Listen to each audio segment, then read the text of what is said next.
you have all been summoned to a meeting with the Lodge of Sorceresses. All have your reasons for why you've been summoned. You all have your reasons for why you have accepted the invitation. And as I mentioned, Novigrad was once within the borders of Redania and was a free city. It is now part of the Empire of Nilfgaard, but still remains free. And the Emperor has agreed and allowed that for now. I mean, it's been this way. The war ended roughly about 7-ish years ago as our story begins. So there's still time for things to change. But Novigrad is one of the major ports on the continent. It's got about 35,000 inhabitants, which is one of the largest cities in the north. So you have all come to Novigrad. You are in I believe it's the northern part of the city, if I can remember my game settings. But one of the things that's nice about having a video game, for reference, is some of the places already have pictures. So I'm just going to do this a lot. So this is obviously from the game. You can tell it's not hand drawn; it's computer graphics here. But you are in the Chameleon, which is a tavern slash cabaret of sorts, owned by the famous bard Dandelion. So in addition to food and drinks, you could also, from time to time, catch a small stage play and music. Speaking of music, I'll give us some tavern music.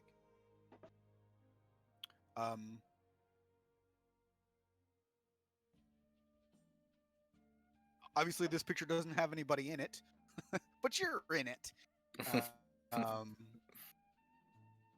So at this point, there probably aren't a whole lot of people in here at the moment. It is early morning. You've been told to wait here and offer drinks. Upstairs is where you will have the meeting with the lodge. So in the meantime, if you'd like to introduce your characters, which is a great way to, in universe, introduce yourselves to each other, and then everybody's characters to each other out of game. All right, I guess I'll start. Yeah. My guy is named Trofast Skilled. You see him. He has a pretty young-looking face. Just a bit of a 5 o'clock shadow around his like where his beard would be. Dressed in common clothes with a holy symbol hanging from his neck. Medium length brown hair, blue eyes, and you all can notice immediately that he is missing his left leg from right above where the knee would be. Other than that, there's nothing really notable about him. Can we see the token? Matt, you want to pull it out, or do you have it set up so I can pull it out?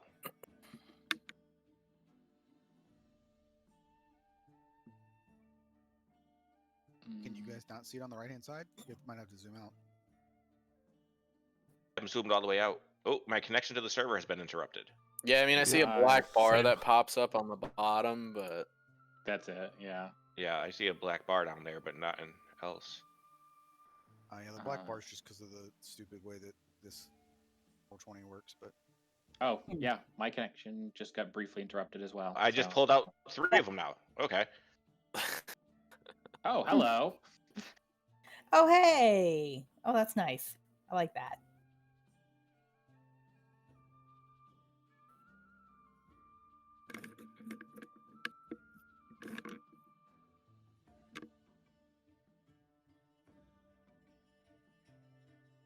And which one's Torfast, the gray border?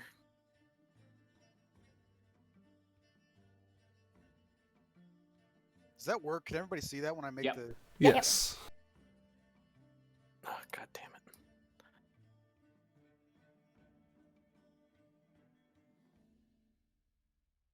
It's not working properly.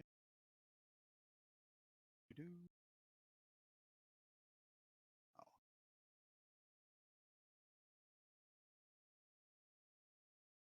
Can everybody see your tokens now? Yep. Yes. Can everybody Yes. see everybody else's health bar? I can see the health bar, not numbers. Yes. Yes. Which I I think see is my how you own want it. numbers. Yep. I see Everyone, all except for Ryan's. Yes, the dwarf at Yeah. the bottom I do not see. Okay. I see my health bar.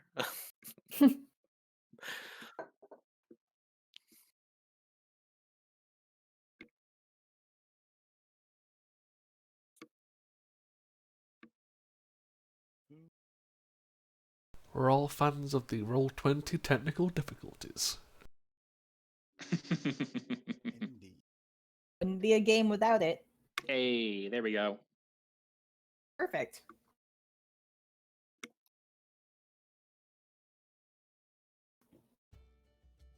All right. Okay, so sorry. Recap. Torfast Yeah. is He's a little taller than the average human. Not extremely muscular, but he looks rather like slender. And again, blue hair, blue eyes, brown hair, medium length, dressed in regular clothes with a holy symbol around his neck, missing left leg. okay. He has a crutch kind of sitting up on the side of him as he's wherever he's sitting.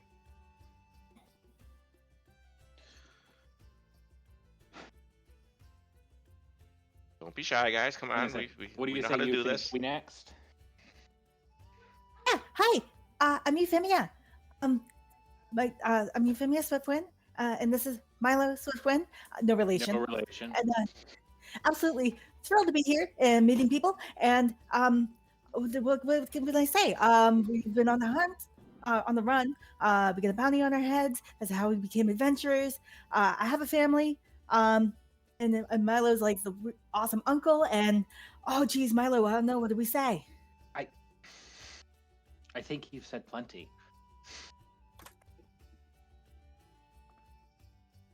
Appearance-wise, we have, a pair of halflings, both, adorned in basic traveling equipment with bows slung across their backs.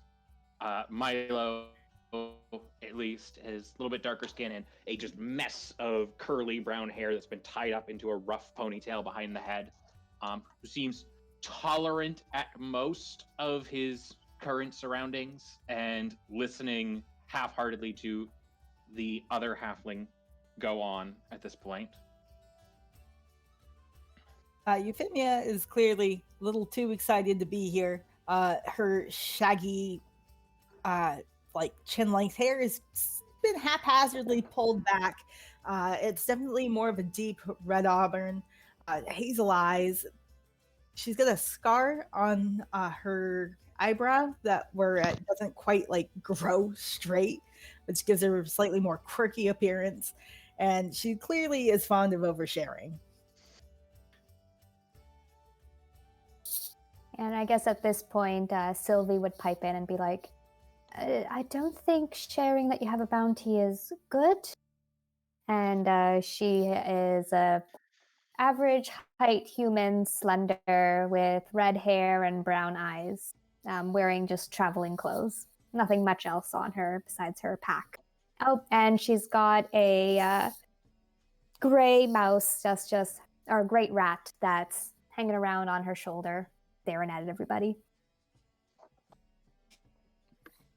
Your token has violet eyes, but Yeah, I've decided that because violet eyes are so random, I don't want her to stand out that much, that they turn violet specifically when she does her detect magic thing. interestingly, the sorceress Yennefer of Ingeborg has violet eyes. Oh. So I am Roran, just under 4 feet, but if you will tell you 4 feet and challenge anyone that questions it otherwise. Definitely looks a bit weathered, older than he appears older than he actually is, even though I know dwarves can definitely live for long periods of time. Has typical bow slung across the back with a shield, some daggers, a whip attached to the hip, and just a bag with who knows what in it.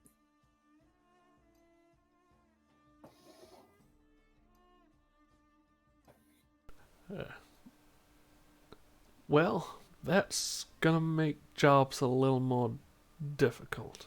As he looks towards the two halflings. My character is called Riodref Baran.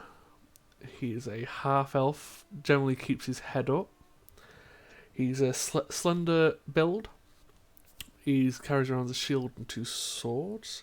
He's got black hair and noticeably has yellow eyes.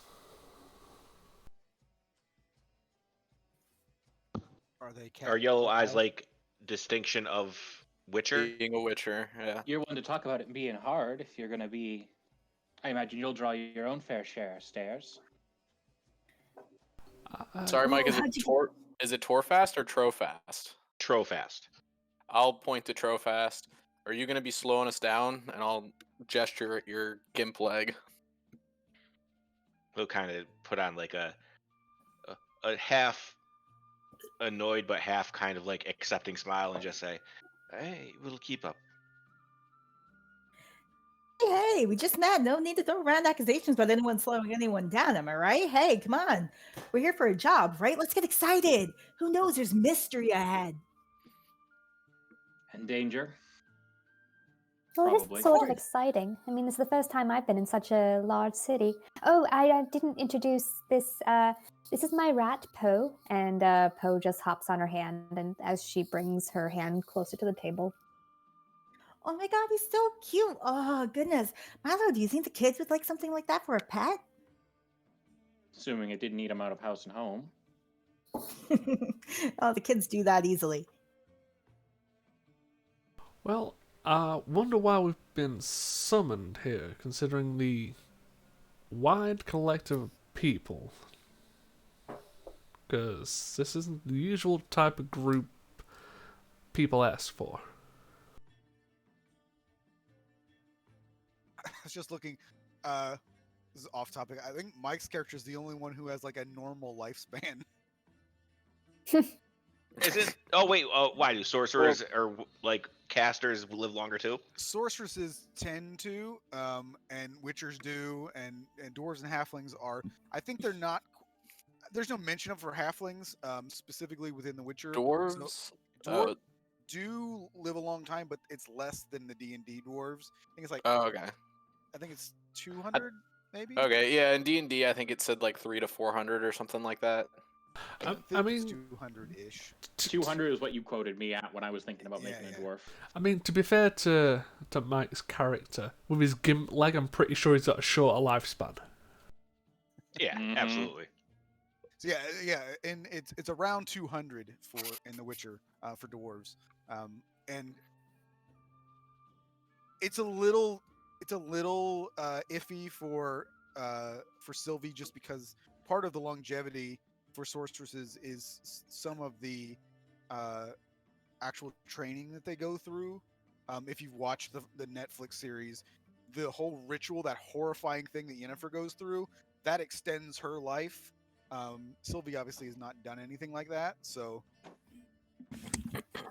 And the same way with the Witchers. I mean, the horrible things that they go through to become Witchers also extends their life. And yeah, I'm assuming with the yellow, you have cat eyes, right? So you have like the slits instead of for your pupils. Correct. Yes. Because that's the other thing. It's kind of annoying that they don't do in the Witcher TV show is that they give him yellow eyes, but they don't give him cat eyes. Contacts would have really broken the budget. I guess. So, go on. No, say, did you guys have anything that you wanted to talk about or discuss before you guys have been sitting here a little bit longer than you thought, and even you've been sitting here a little longer than you were told you were going to. So what did we like get a letter that said come here, or was it like do we know we're meeting the sorceresses? You would, and I would say in this world, it probably would have been make the most sense for you to have received a letter, and it would have been a strange occurrence to have gotten one anyway. It came by Al. You're a wizard, Harry. No, you didn't. It was just like a courier would have come in and found you, which for some of you would have been quite a long travel to get to you. But you were specifically told to all come here on this day. Um, that's why you're all here together versus just sort of like showing up randomly. And you might all be getting a little bit impatient at this point because it's probably been close to an hour longer than you were expecting to wait. I'll point to Euphemia. You, cheery one. What's your bounty for?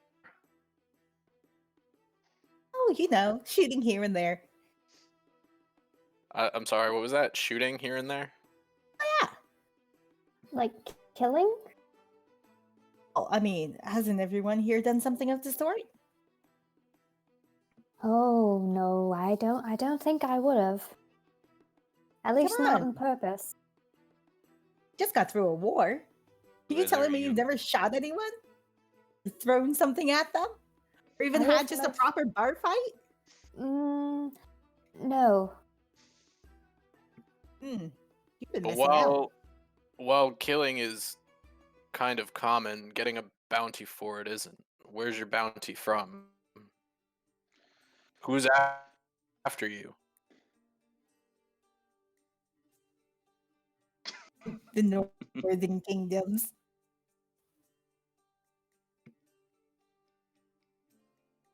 We But did a bit of work with the Skoya town. Haven't we all? Maybe not them, and I'll point to the two humans. well, whether you believe it or not, I was serving in the military of Skellige. I lived in a forest.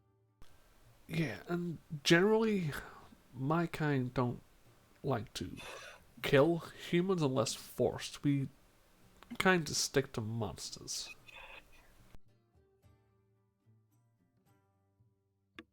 Well, sometimes that line gets kind of blurred. About the same thing, really.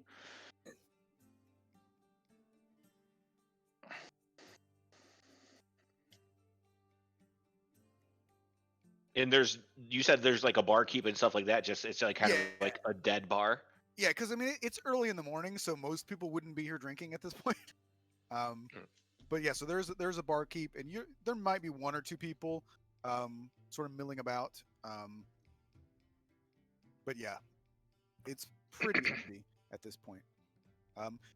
Those of you, I mean, probably all of you, maybe with the exception of Trofast, would have been somewhat uncomfortable coming to Novigrad in the first place, because, as I mentioned with in the Discord, just because Redania is no longer part of or no longer exists, basically, and Nilfgaard is taken over.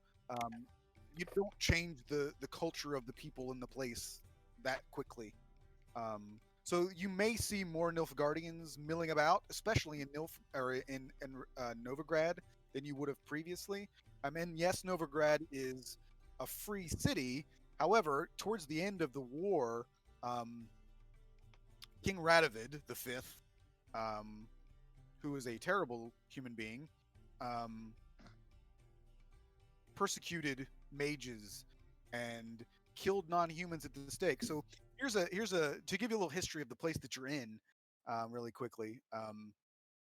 Radovid initially wanted to hunt down all of the mages, and he did a pretty good job for the most part. And actually, Triss Marigold rounded up as many mages as she could and took them to Kovir, um, which was great because she was successful in doing so. However, Radovid, being the terrible, despicable human being that he was, um, just decided, okay, well, if you're going to take the mages away, then I'm just going to kill all the non-humans instead. So basically, just traded one disaster for another. And so in the public square, he would burn the mages at the stake, and then when the mages were gone, he did similar things to all the non-humans, and then he would even take them, put them on pikes outside of Novigrad and burn them there, so that when you were walking in, there were charred corpses on pikes of non-humans. Well, that's mean. What a Yeah, cozy so welcome. that's Mm. kind of now that Radovid. And the reason my character wouldn't be completely weirded out is because Skellige is just kind of neutral. I mean, Skellige was actually Skellige.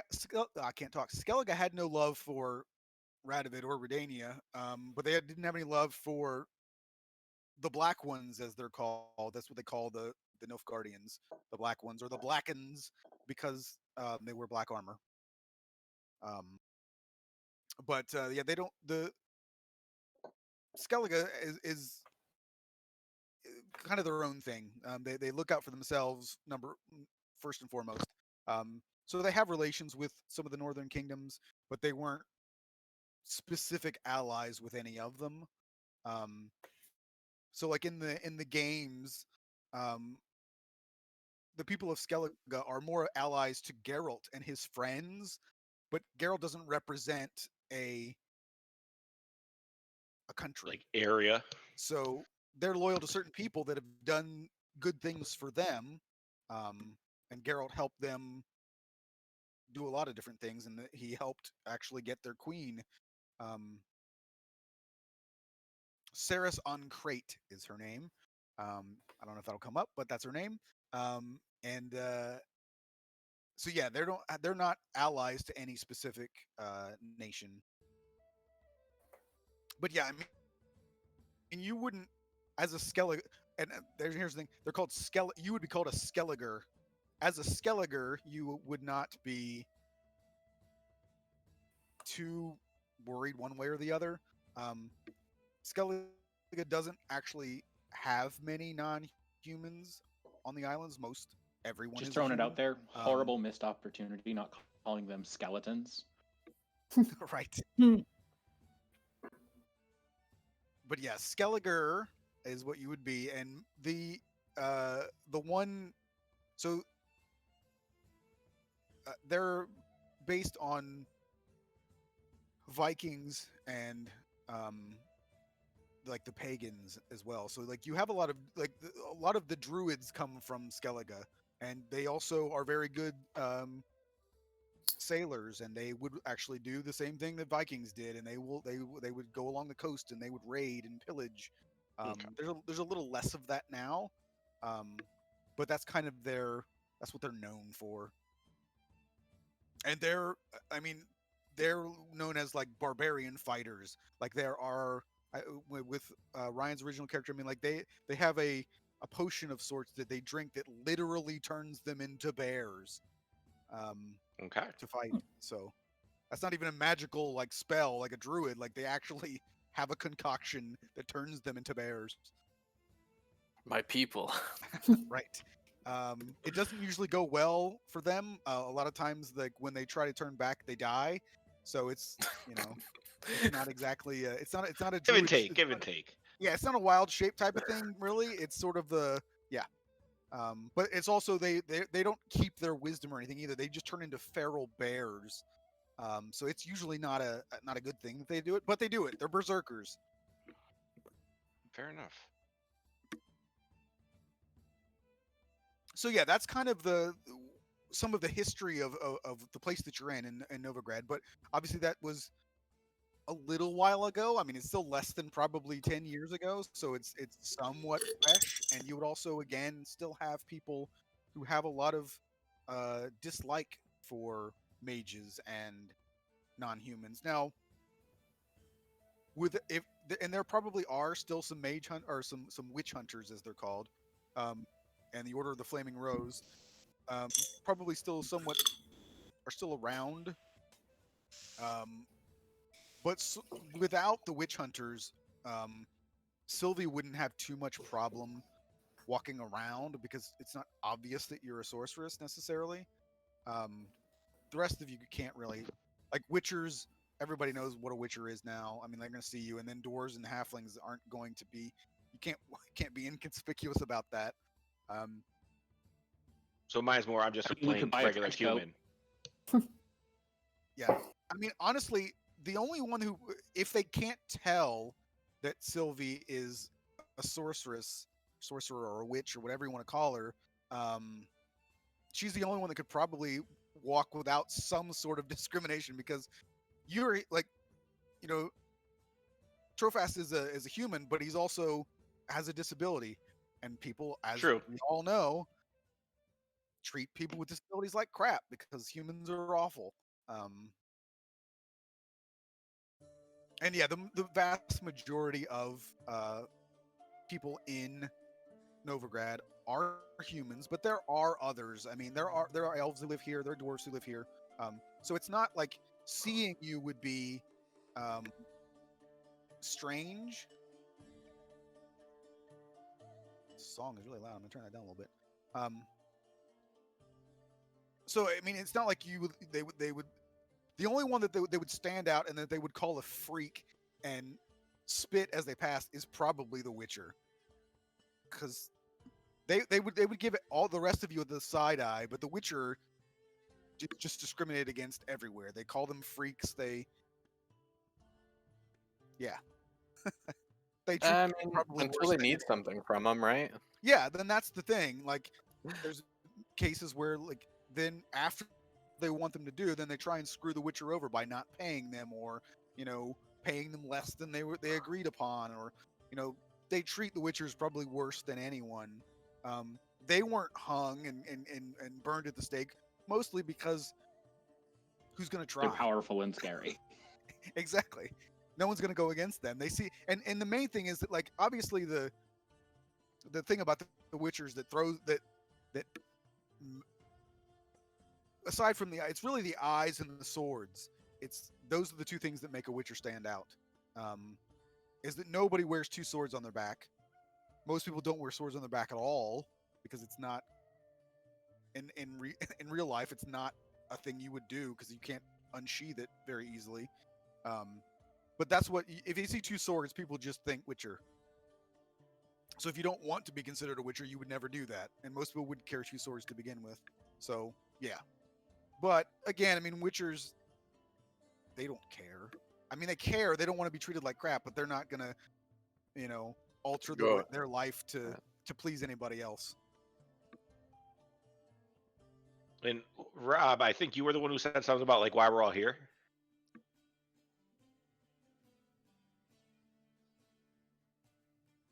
I did what?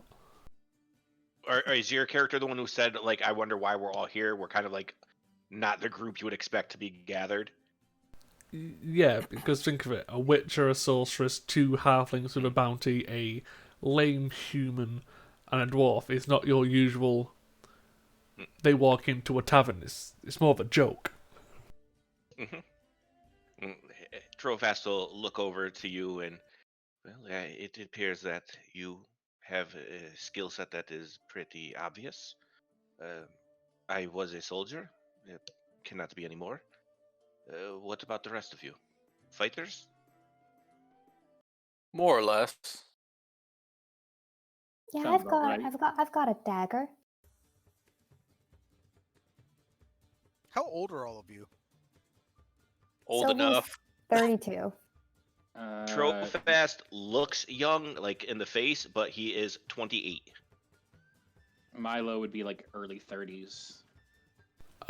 Baran is. Sam, you're still muted. Yeah, Baran is 60, but due to obviously how witches are, looks younger than that.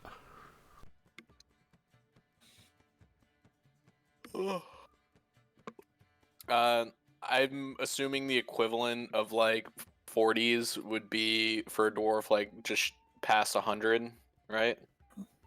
Somewhere Probably around about there. middle aged. Yeah, it's middle-aged, but I definitely look a bit older than my years. Like I'm already kind of old and I look older than that.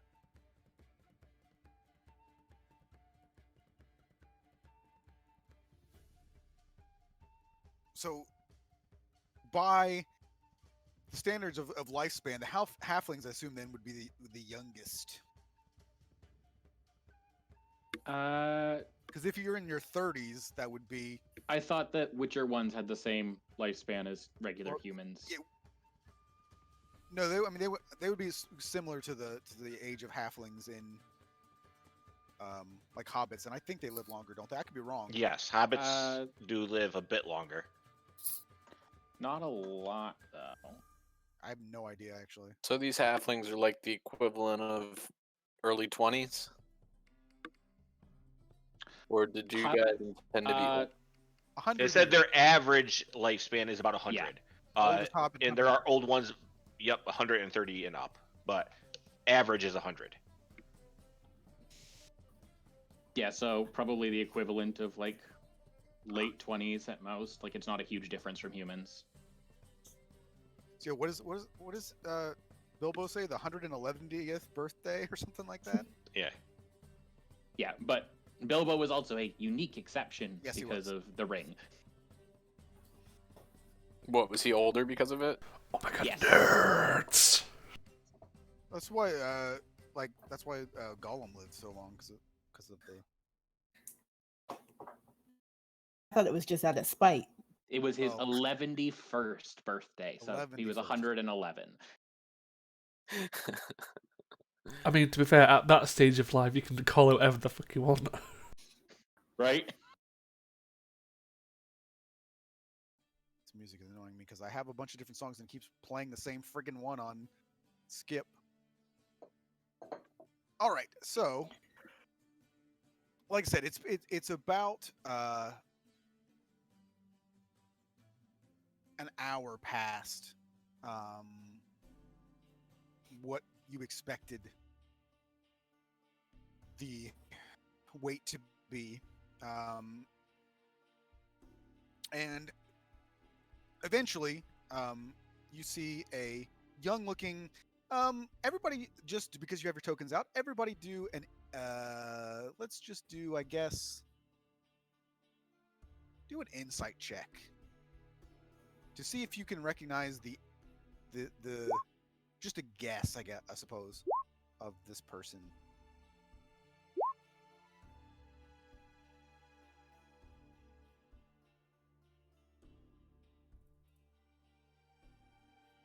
What's advantage plus?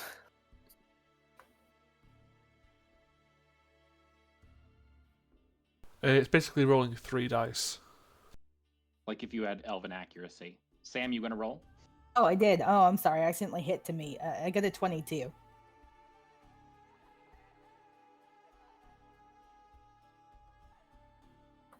Re-roll that though if you want to see it. No, that's fine.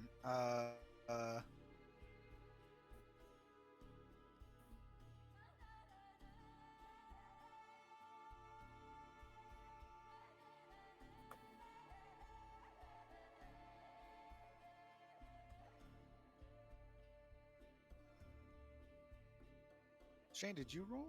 I did. Oh, mine also went just to me. I'm sorry. I got a 19. I was like, okay, there's 6 players in the game, right? We're not that bad Yeah. at math. I Yes, mean, I got a 19. All right, I let will me- change mine to roll publicly. I was rolling to myself when I was setting it up to make Yeah, sure yeah, that I set up maneuvers right. I'm gonna drag this token over here so that you can see. So this is who you see. It is a young, you assume, elven woman with sort of dirty blonde hair. It's got some freckles on her face. None of you recognize this person. And she sort of gets everybody's attention and then just waves for you to come upstairs. And here I was hoping they forgot about us. Ah, Why? I didn't want to make this trip for nothing. And I'll stand up and start making my way upstairs. It was a rather long trip. look over Fast, to just Trofast. that. Do you need a hand? I've been doing this for a few years. I can handle. Fair enough. What I'd offer. He kind of just nods and stands up and puts the little crutch underneath his left arm and hobbles on up. And Sylvie would stay behind him just in case she needed to, like, attempt to catch or something. All right, so you follow this elven woman up the stairs, and unfortunately, I couldn't find a picture of the upstairs because this is the real place in the game you can go to, and the upstairs is also a place you can go to. But so you enter into this. So as you come up, there aren't a lot of rooms. There's sort of a small hallway, and there may be, I think, like 3 to 4 different rooms that sort of line this hallway. But you kind of get the idea that this is not really like an inn. You know, this is a tavern, it's a bit of a cabaret, but you get the impression that just upstairs is probably more for like the people, like the barkeeper, the owner, or for meetings such as this, right? So it's not a place that you would necessarily be able to go and sleep. Um, so you enter into what appears to be a rather large room. Kind of like as you enter, you realize that the second floor, why there are so few rooms, is because the rooms themselves are quite large, and it's very well decorated. There's sort of there's like crushed velvet curtains. There's a very nice um, carve uh, bed. It's got all of these. They're images of beautiful women are like carved on the headboard, and there's a small sort of writing desk that you see the elven woman sort of like walk behind, and there aren't chairs in front of the desk that you would sit at, but there are a bunch of like very soft armchairs, and there's some like a few sofas that you could all sit on, and she does sort of motion to you to have a seat. She introduces herself. She tells you that her name is Reyna, Reyna.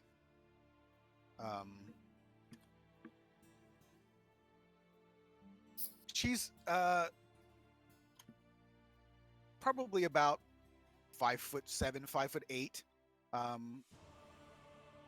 She's wearing sort of dark green clothing, very nice, expensive looking dress.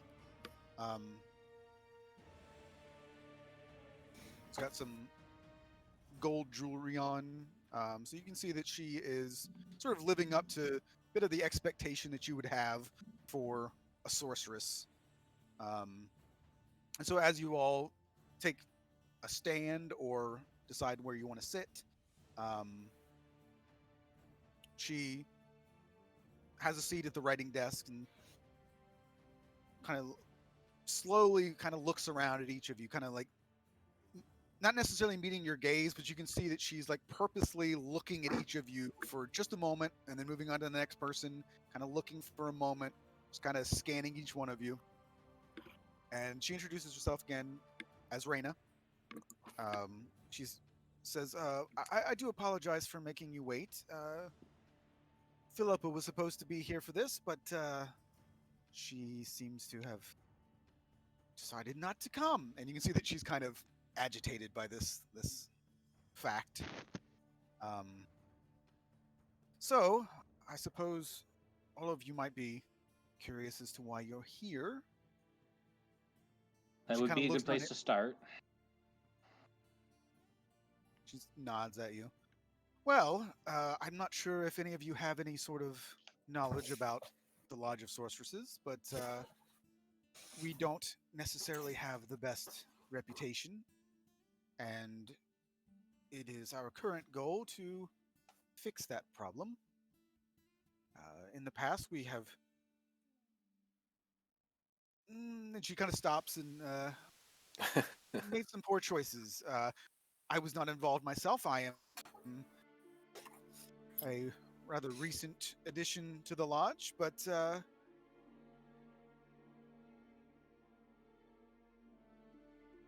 what we'd like to do now is to. She sort of looks over at the Witcher and says, "Not all of us are equipped to go trudging through the mud and fighting monsters, so we've called upon others to go out and assist us in the process of helping others and reclaiming our good name. And you looking at her, you like, yeah, you. She's probably never even had her hands dirty, by the look of her. Um,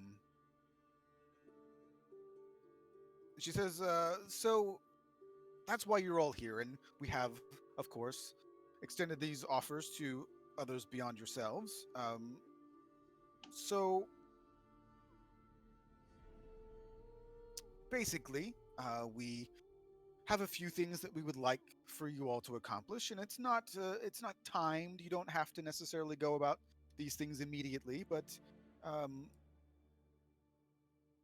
just I will provide you a list of things, at least at the moment, that we are looking to have done. And again, you're free to do whatever it is that you would do in the meantime.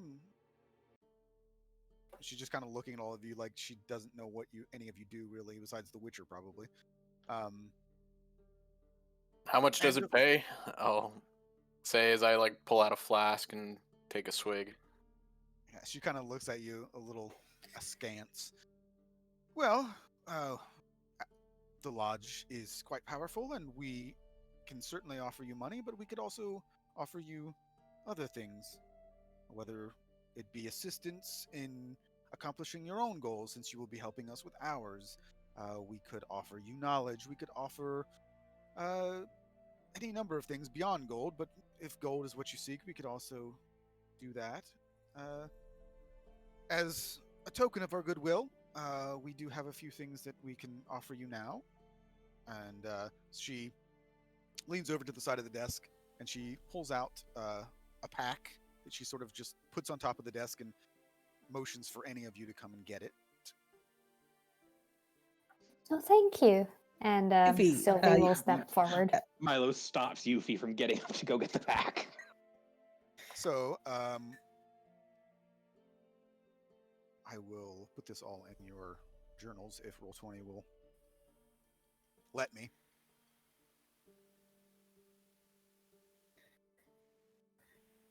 So essentially, it is your backpack of holding.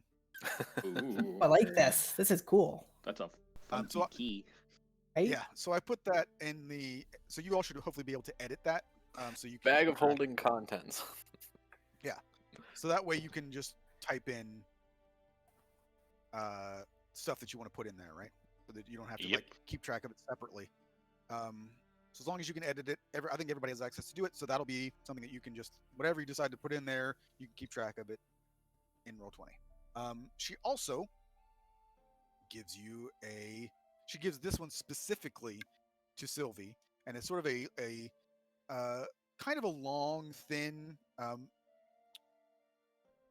package almost. So you can see that it's got like a leather cover over it, but you can see there's actually like a wood case that is inside of this leather bag, I guess, and it is actually a megascope.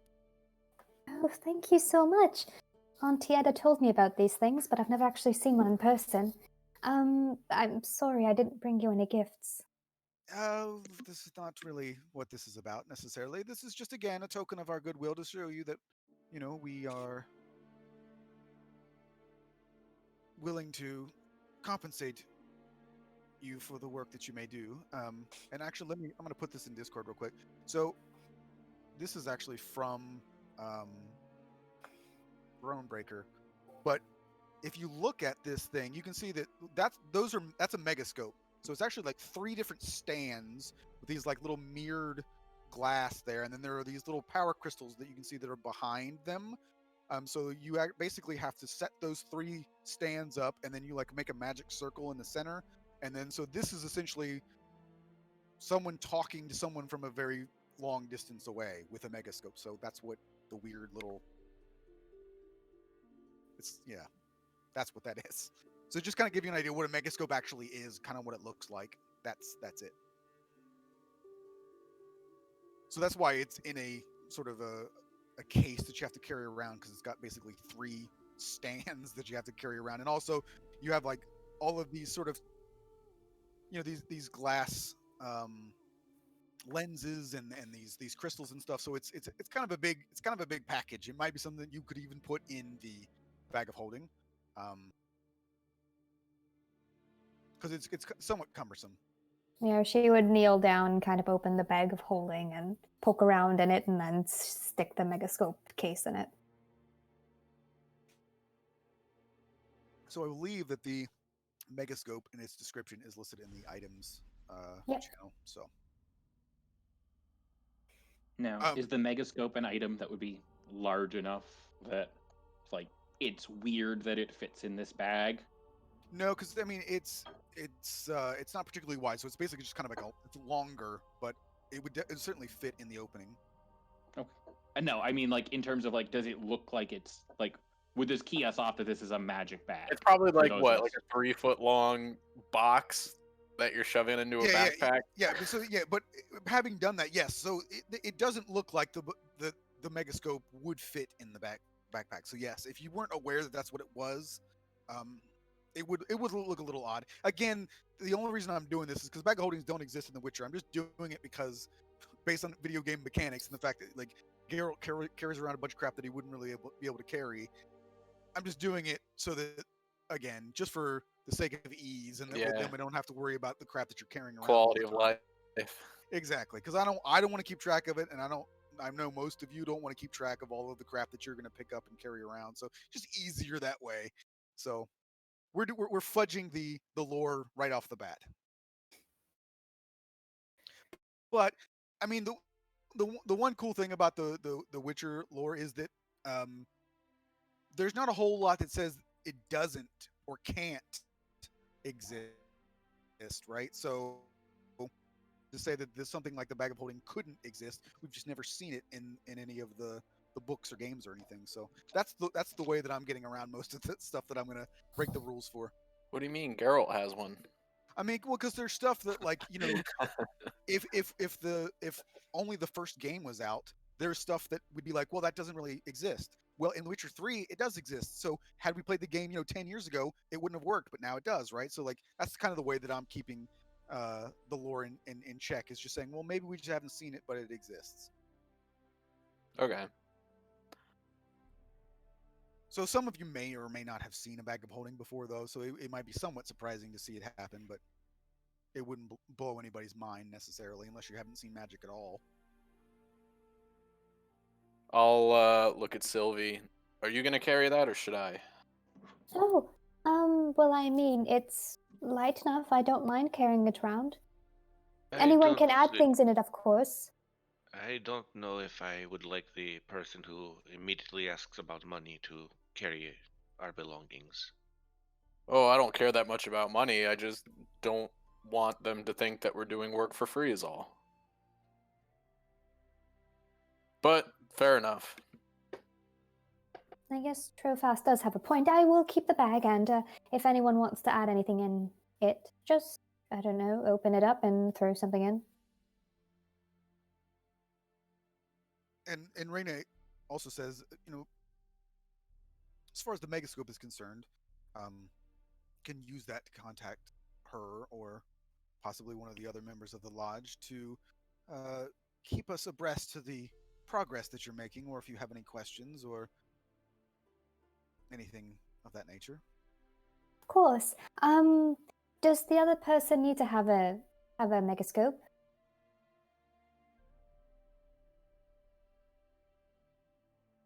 Generally speaking, yes, they would. But she sort of smiles a little bit and says, for as far as your needs are concerned, yes. But most of us are within reach of one. All right, that's good to know. Thank you. And unless you can't get a hold of me, I would suggest probably just sticking to me for now. The others are a little prickly about receiving unwanted summons. Oh yes, that does make sense. And she also pulls out a parchment, and you can, it's not sealed or anything like that. And she sort of just again holds her hand out for anybody who would like to take it. And she tells you that this is just again something that we could start with. This is really more of personal, or not personal, personal to the lodge, not personal to me. Uh, Things that we would like to have accomplished. Um, this doesn't specifically have much to do with restoring our name necessarily, but well, we have to start somewhere. And so I'll just show you. Like, here's a list of things. That is blank for me. Is it blank? Same. Yep. Yep, you're right. Yeah. It's blank because I put it in the GM notes only section. So let me move that real quick. And Matt, real quick, you said there's no sending or anything in this world either, right? Like for messages. Okay. Do. All right, let's try that again.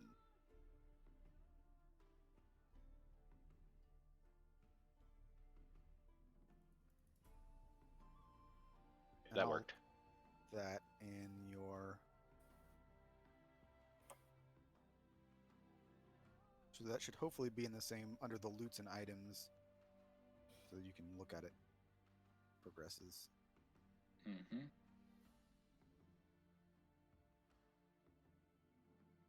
So, what do I need to roll to know what a lot of these things are? Well, I mean, obviously, you can ask her any questions about what these things may be. I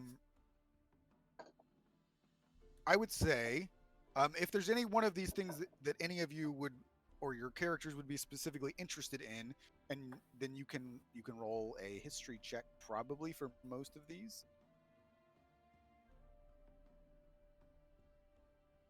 I will tell you that the name at the top probably none of you know, and so there wouldn't be much point in rolling for it. Would any of it have interest to do with Skellige? No. And I don't care. Well, the Elven ruins. There are Elven ruins on Skellige. Okay. Then I will roll history. Mhm. And you can roll an individual check for each individual thing that you'd be interested in if you'd like. I'll roll something for Kira and Lambert, but I do have a comment for that. So 18 on the Elven Ruins, 16 on the Banard Academy.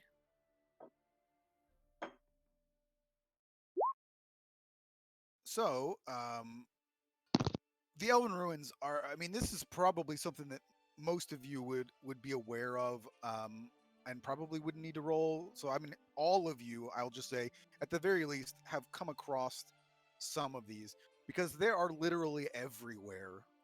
They're all over the continent.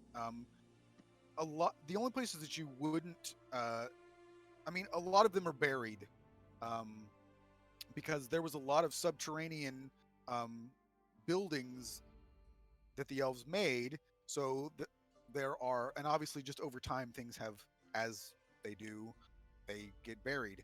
Um, but additionally, there are just underground passages and stuff, and like many things in the real world, a lot of current things have been built on top of elven ruins.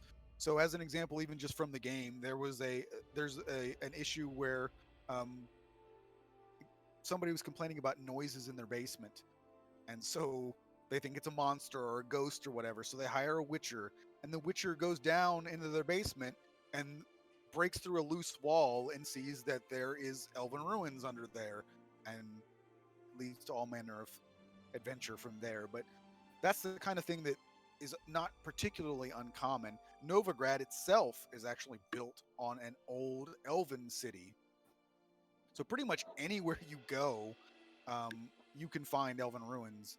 Um, Would I know of any within like a few days travel that are particularly dangerous so people might not have had the opportunity to explore them?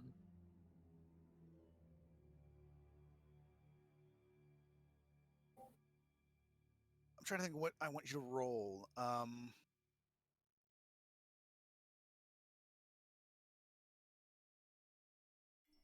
So yeah, I mean, my intent is to give us a starting point with something that is probably not very well explored because of the risks involved.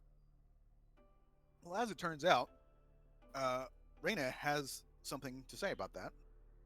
But before we get to that, um, so Banard Academy, what was your role in Banard? 816. Yeah.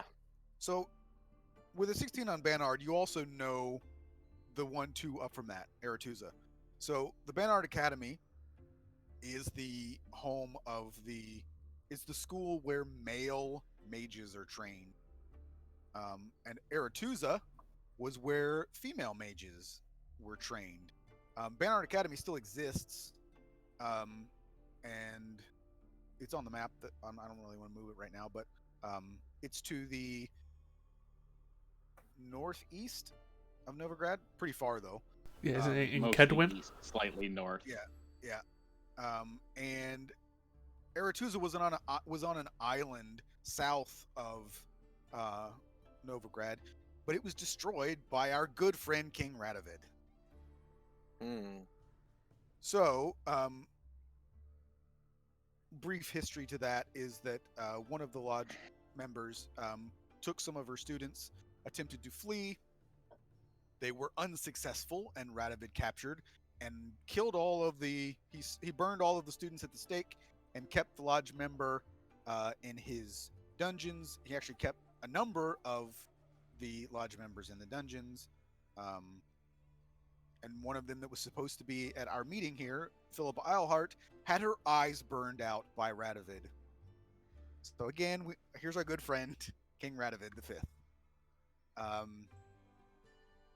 So, as everyone's taking their time and looking over this document and eyeballing things, and Milo would probably take a few seconds to confer with Yuffie and then just pipe up like, so, who's this first person on the list? Everything else is, at least kind of a vague idea, but just a name. Anything we should know? Well, he goes by Regis, so you don't need to necessarily go that full name there. Oh shit, I know who he is. Yeah. So she says he is a very powerful healer, and he has a lot of knowledge that would be useful to us. And so far, he has rebuffed all of our efforts to speak with him. So you have at least a vague idea where he is then? No, not at the moment. So this is just more of a keep an ear to the ground in case something happens.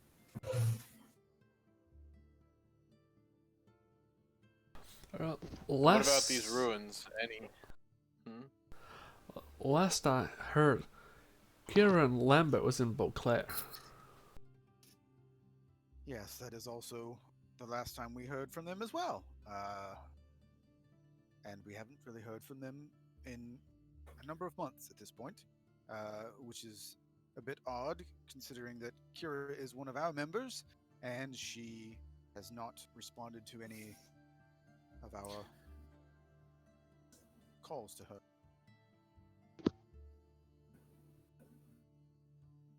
So Kira is a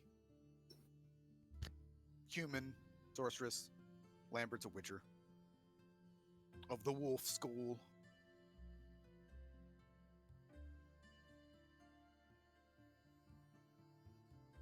And they are traveling together.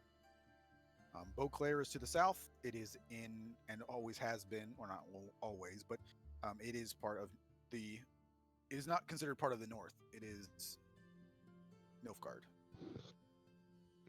Trophas is going to kind of look around and just look at the sorceress and. Are any of these matters more pressing than others? Well, we'd certainly like to know what's going on with Kira. The Elven ruins are probably the thing that you could Well, They you'll seem to find them be all over. everywhere. Yes, and we're mostly looking for artifacts and things that are held there. Also, of the things that are on that list, it is the thing that could certainly assist the common folk, since they tend to get themselves in trouble when it comes to these ruins. Speaking of which, there is a village to the north of here called Sorn. I'll write it down real quick. Oh, please, no more sawns. Yeah, I had already named it that, and then I went, wait a minute, that sounds familiar. But I decided not to change it because it's funny. Um, The mayor so has Sorn, one hand. yeah, yeah, and a big scar on his face. So Sorn Village to the north. They have just found elven ruins as they were digging a new well for the village. And as they dug Yeah. down, they found ruins. And of course, Yeah. they heard noises and strange things about and freaked out. And And how far away is this?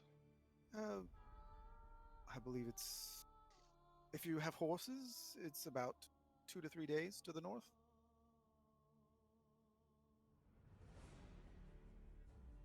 And you, he points, Roran points to Sylvie. You haven't killed anything before, right? Um, yes, I think so. I would recommend that to give this one an opportunity to cut her teeth. Cut my teeth. Makes sense to me. Yes. Torofast will lean Sharpen over 'em. to her and just. He wants to see if you have what it takes. Oh. Oh, don't worry. I can hold on to. I'm fine. I can fight stuff. Well, I'm sure you can, but I need to make sure that I'm not fighting beside someone who's gonna freeze up once combat starts, or at the sight of blood. Oh no, I wouldn't freeze the sight of blood. I've seen plenty of blood before. Mm-hmm. Have you seen a sword go through your friend's gut out the other side?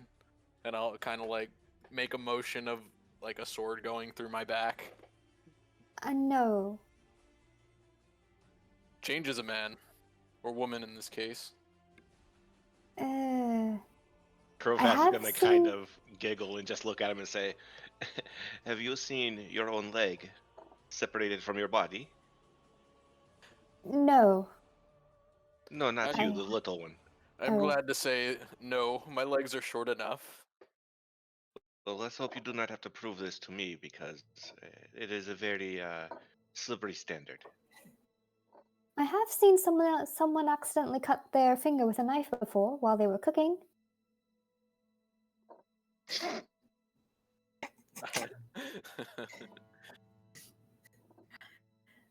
Yes. Have you even ever hunted for your own meal? Pardon? Have you even ever hunted Oh for your yes, own I meal? used to live in a forest, so of course I've hunted before. Well, that's a good first step. It's better than nothing. I believe we will all have to discuss what we can and cannot do to make sure that we are safe during this. So, and he'll look over to the sorceress and say, "Is that all, or is there more that you need from us?" Oh, for now, that's all I have. But if you have any questions for me before you depart, I am available. Did we talk about the first ruins while I was away? The Aratuza ruins?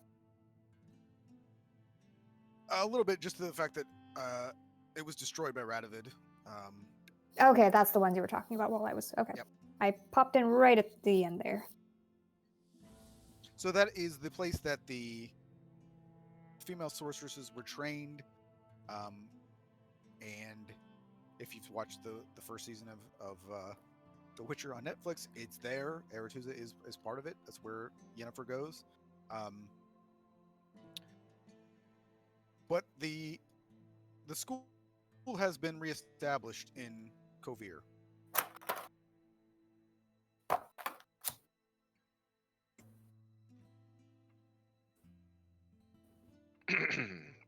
Well, it is still pretty early. Does anyone wish to leave today? Well, I suppose first we have to decide which of these things we're doing. Maybe. And you see that Raina's a little kind of fidgety in her seat, and she says, "There is something I should probably mention as far as the first thing on that list." And she kind of stutters a little bit. She's like, "I mentioned that Regis is a healer, but he's also a very dangerous man. So I would be cautious if you find him." And she just kind of trails off. Good. Dangerous what way? And she kind of clears her throat. And she's like, uh, um, he, he's a vampire. Any particular type? And she sort of looks at you at being a witcher and says, I believe you would call him a higher vampire. Well, okay. That explains why you want to talk to him. Is that a good kind? Like, It's a dangerous kind. It depends on the personality of the person in question. He is again. He's proven himself to be a good man. She kind of like shrugs a little bit, like at times anyway. But most vampires are not willing to assist others, I suppose. But Regis has shown himself willing to do so in the past. And though he's never helped us, it would be nice to speak with him. He has again a lot of knowledge that would be helpful to not just us, but to many people. Well, I'll be certain not to pick a fight with him. She sort of just nods.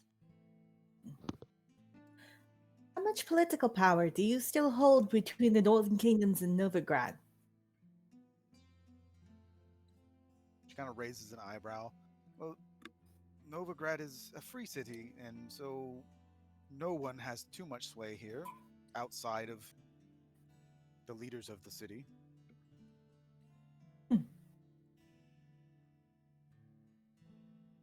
But we do have some sway with the Emperor.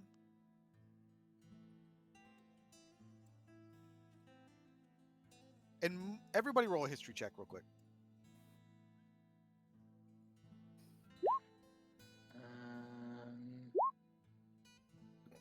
Wow. Ah, yes. 3. Thank God, Sylvie. Let's Those see. threes, though. We are very history. All right, there you go. oriented. Hey. So Milo and Sylvie both, you when if anybody mentions the name, you will probably all recognize it. But Sylvie and Milo are both aware that Yennefer of Engelberg was and possibly still is an advisor to the Emperor.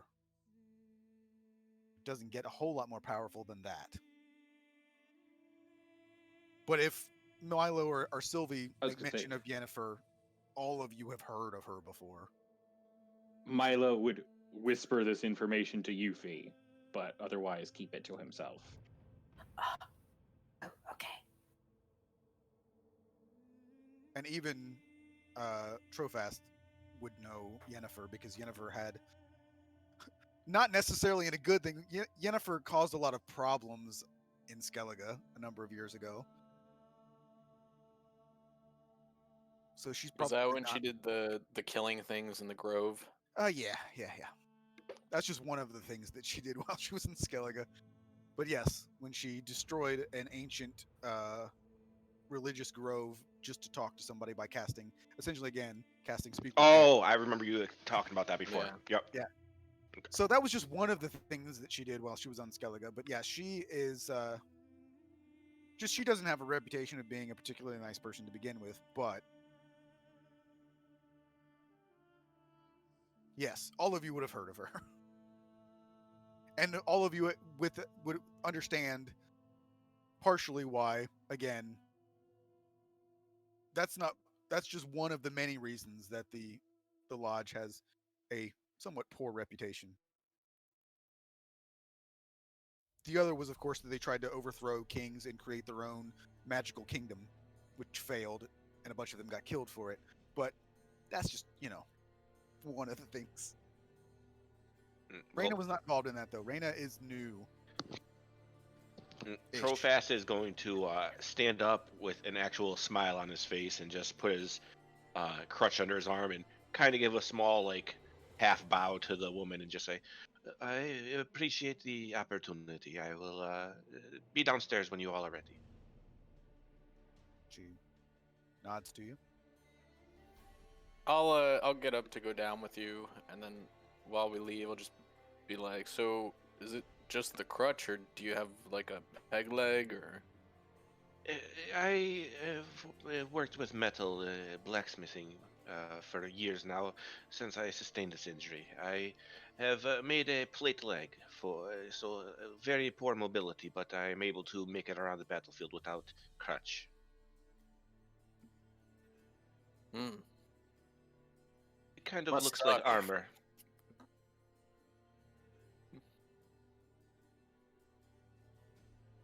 I'll just just continue talking along the lines of your injury as we descend down the stairs and leave the others. Well, it appears I've got some witches' work to the north.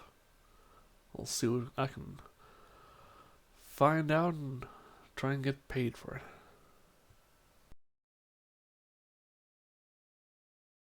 I didn't know if I got just lied. some leads to follow. Guess what he was going to say. Work to do. Candy to crush. As witchers tend to do. So while we're waiting for Rob, did any of the rest of you have anything that you wanted to say to Reyna before you left? What, didn't you hear me? Nope. Now we can. No, heard- now we hear you again. We heard you say it looks like you have something. Oh, it looks like I've got some paid work up north. Are you referring to the ruins? Yes, that's what I was referring to. Okay. Witchers don't work for free. That is one of their tenets. What do they do if people try to stiff them? Do they just like murder, steal things? Depends on the witcher.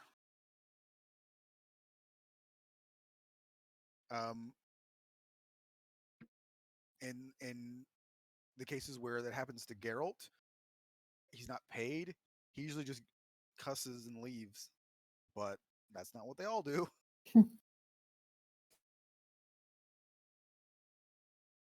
Well, I'm sure we'll find out if it happens. But remember, Geralt, and as I mentioned, there are no heroes in this world. Everyone is shades of gray because Geralt is called the Butcher of Blaviken for a reason. So even though he's the protagonist of these stories, he's not necessarily. I mean, he's not a squeaky clean hero. He's called the Butcher of Blaviken because he murdered a bunch of people. I mean, there's no other way to say it. Yes, he was attacked, and yes, you could say that was defending himself, but he did kill like 12 civilians. So I mean, again, shades of gray. Yeah, this shouldn't have started shit if they didn't want to get hit. Right. I mean, again, it's shades of gray. It's a matter of perspective, but regardless, he killed a bunch of people, and he's killed lots and lots of people, and you can justify it by saying it was self-defense, but At the end of the day, who cares? right. they're just civilians. They're just peasants. They don't matter. But also there are witchers like Letho of Gullet who murdered the kings of the north. So, yeah. If the price is right. You do what you gotta do. Uh-huh. But there is witchers have a code, but it's not a code that they all agree upon, and some of them don't follow the same parts of the code, or some of them follow their own specific. I mean, there's a myth that they all follow the same code. Really, the main one that they would pretty much all have in common is that they don't work for free. That's about the only one that they would probably all agree upon.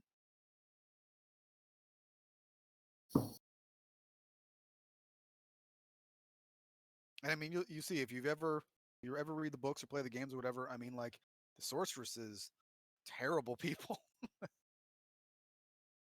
but matter of perspective, right?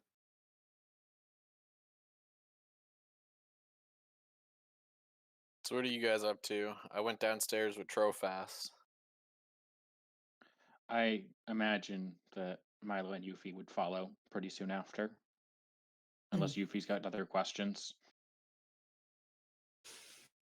We'll work for you, but you know what we really want, so we'll leave you to it. And start heading downstairs. Oh, it was nice meeting you, Raina. And she just bows her head quickly and scuttles downstairs. Alrighty. So again, just to reiterate, because I know that there was a lot of stuff that was said there. I mean, with the megascope, whatever you would have the opportunity to check in, obviously, with the lodge if you accomplish any of those things. They may contact you because they come up with something else that they want you to do. But also keep in mind that they're at least Reina is available if you have if you come across something that you're not sure about. So she basically becomes a contact for you guys to like, hey, we need to know more about this or whatever it may be. Having a sorceress at your beck and call, I suppose, is a nice thing to have. So just keep that in mind if you like run into any roadblocks where you're like, oh, well, what do we do next? Well, maybe we can ask the lodge what they think, right? Hint Okay. system. I mean, not necessarily a hint system. I mean, hopefully it'll Kind be of. hopefully it'll be something that I weave into the story so that it like purposely gets you to do that, so that put some All I'm hearing breadcrumbs is out there. that we treat her like Siri. Yeah, exactly. She may not always answer. That's the other thing about megascopes is that if somebody's not like if somebody doesn't hear their phone ringing, they're just not going to pick up.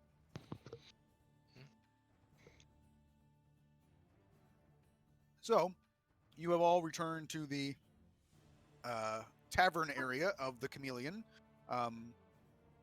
And why don't we take a quick break? I'm going to go grab some more water, and you guys can do the same, or Sounds good. go to the bathroom, whatever you need to do.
Yeah, this is a weird collection of characters.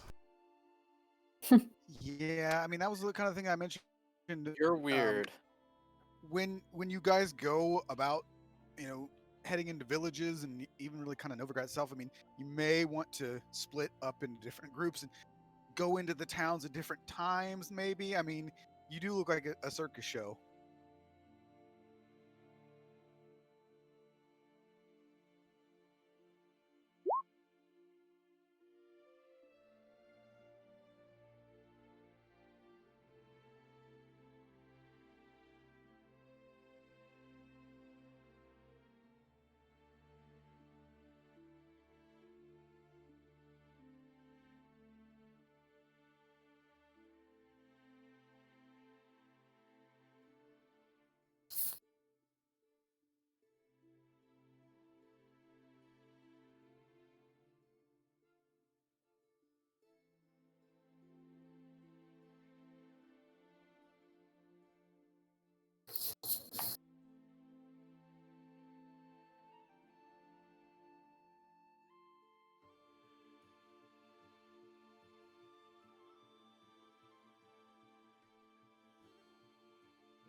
Is everybody back? Hello, Yep, I'm here. everybody.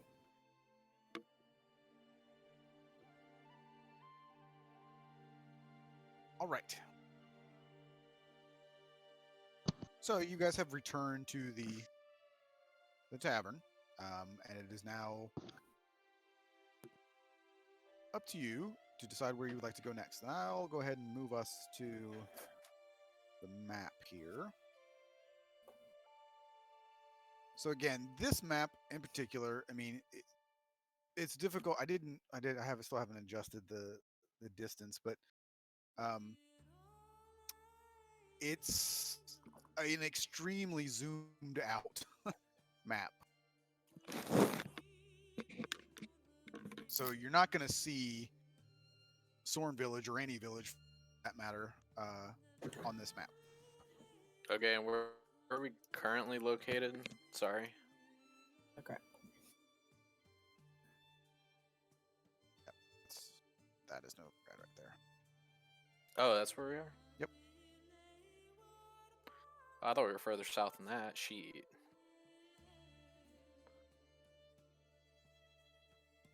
Yeah, I'm gonna see if I can pull something up real quick. So if you guys want to discuss what you'd like to do next while I look this up, feel free to do so.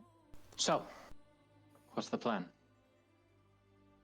Well, we can't go looking around for people where we don't know where they are. But we do have an idea of, well, ruins and work to the north. So we go to Soren. Not too far away. Good to see if we work well together. It did seem interesting to see an elven ruin. Easy enough to drag back anyone who dies.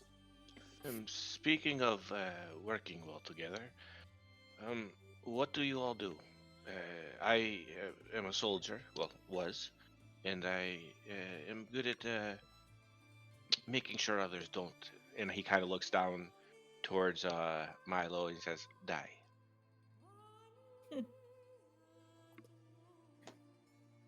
He points, I shoot.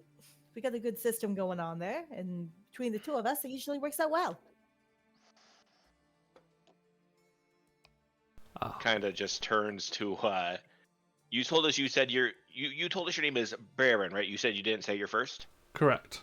Okay, he'll look to Baron and uh, no offense, but it is rather obvious what you do.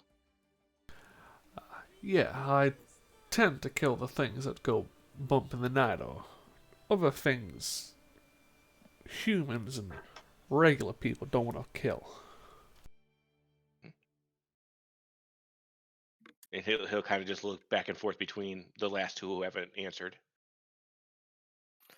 You could say I kill monsters, and by monsters I mean people.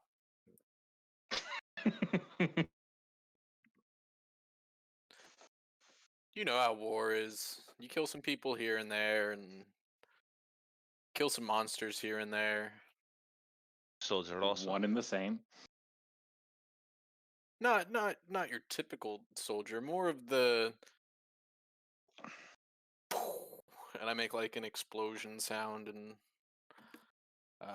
motions with my hands. You know, the sneaky blow things up and disrupt enemies. That's a guerrilla fighter. That's the term. Explosions don't seem sneaky. No, you sneak to put the explosion where you want it, and then you explode it.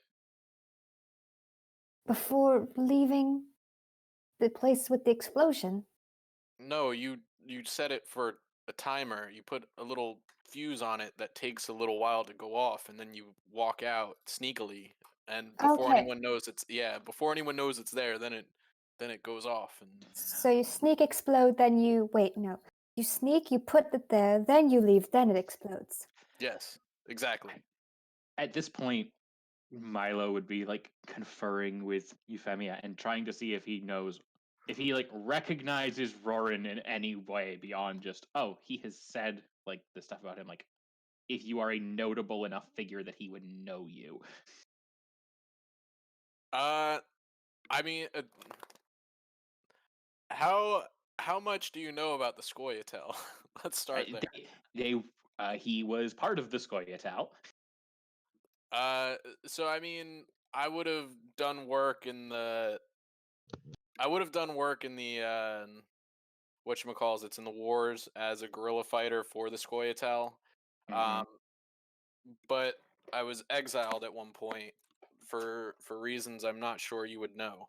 Okay.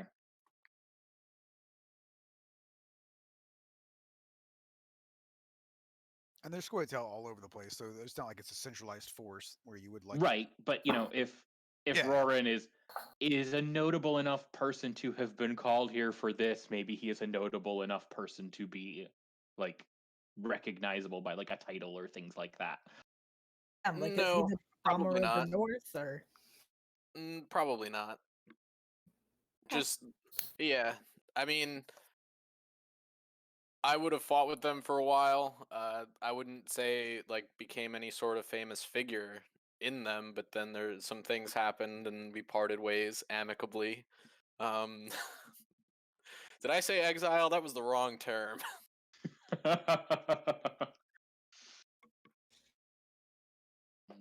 Trofast will look over and you, Miss Sylvie.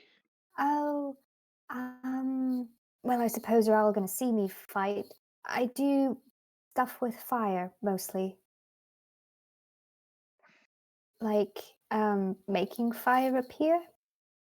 Like, with, abilities like, and she kind of leans in. I'm a sorceress, so I do magic. You do realize that we were called here by the Lodge of Sorceresses, yes? Yes, but I mean, who knows who else is listening, Auntie Etta told me to be very careful. Enough. She does have a point. Not that long ago, they were burning sorceresses here. Yes, I would rather not be burned. congratulations, and you just running from the law. Yes. Welcome aboard. Thank you. I'm very excited to be here and learning. Do I sharpen my teeth? When do I cut my teeth? In battle. So maybe soon. Oh, definitely soon. Tell you what, if you make it back from this first 1 in 1 piece, Yuffie will buy you a drink. Okay. Sure, I'll buy you a drink. What do you drink? Do it now. I don't drink a lot of alcohol. I mean, Auntie Ada never had that much, and neither did the villagers. Well, I mean, the villagers did, I suppose. I don't know. What I can drink wine. Ken. Milo just looks at Yuffie. I think we need to have a little bit more booze in the, just around. We'll pick something up on the way. Oh, And Trove has to look at Sylvia again and say, and just so you do not feel completely out of place, and he'll just touch like something sitting on a table, like a fork or something next to them, and make it turn into light. Oh, you can do things too. Oh, then I have to introduce you all again to Poe. He's a little bit special. I can sometimes see through his eyes. That would probably seem weird to everybody. Yeah, you Quite mages a are bond. strange. I say as I return to my drink. Milo's just gonna make a little crazy gesture. does it see colors? Does it Maybe. smell colors? No. It smells well, though. He smells well. He's a rat. So I imagine it's pretty easy to bathe. Yes, I think bathe. she meant his sense of smell, not his scent.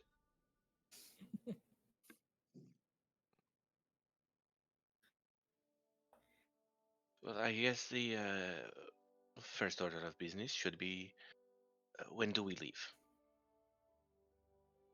What time of day is it? That's probably about noon at this point. No No time offense like to any of you. present.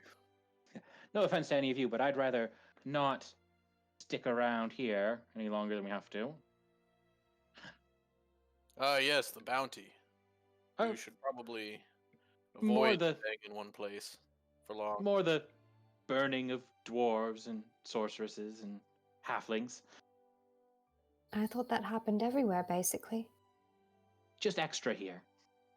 To make it any more pleasant. Suppose you wouldn't be cold on the way out?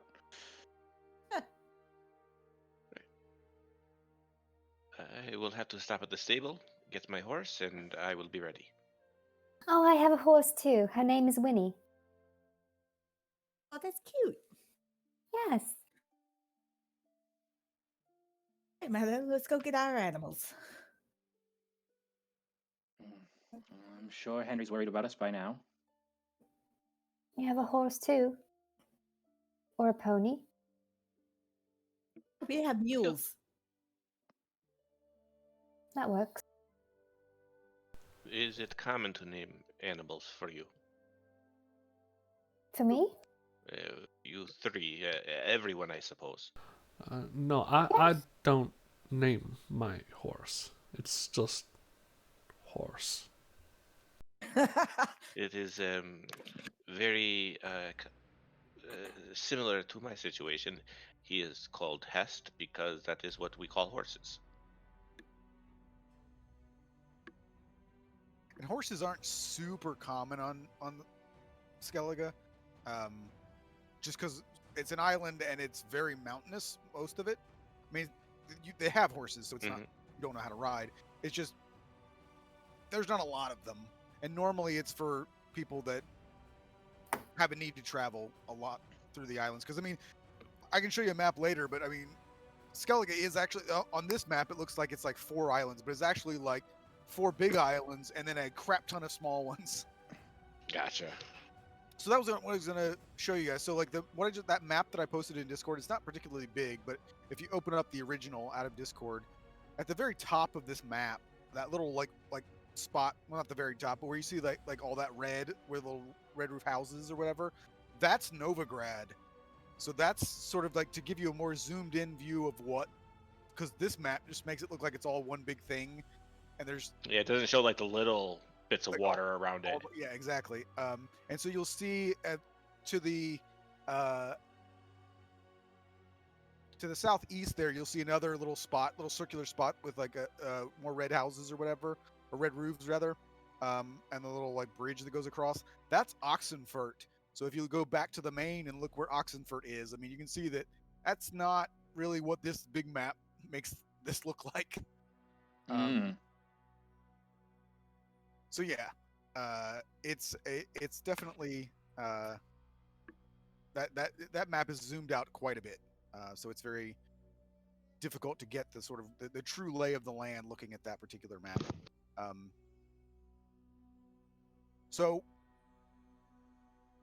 Sorn Village, even if you're looking at the map I posted in Discord, you wouldn't see it.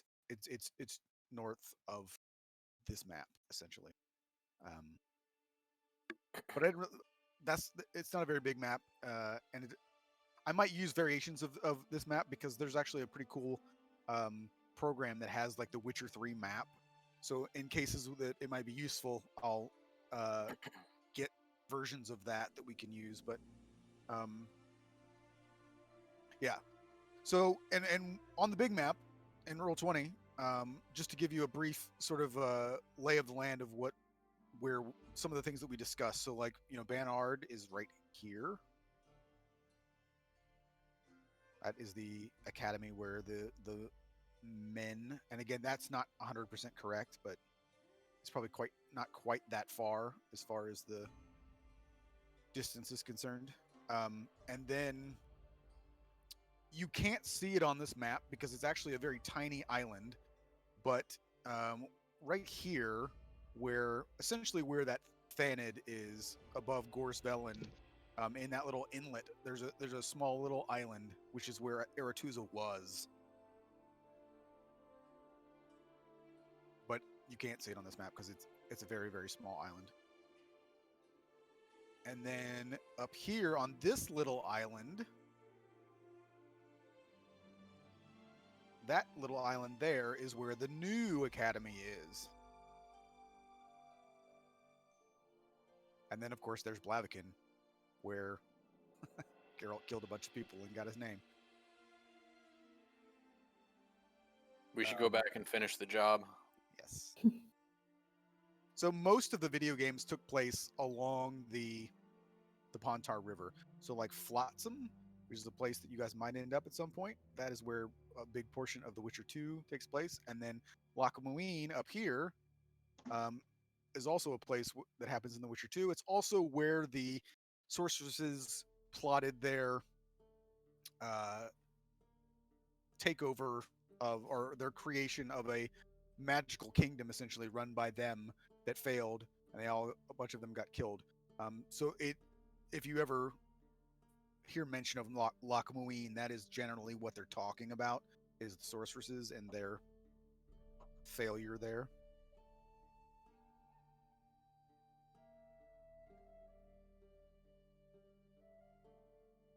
And then, and then the only other place that was mentioned was Beauclair, which is all the way down here.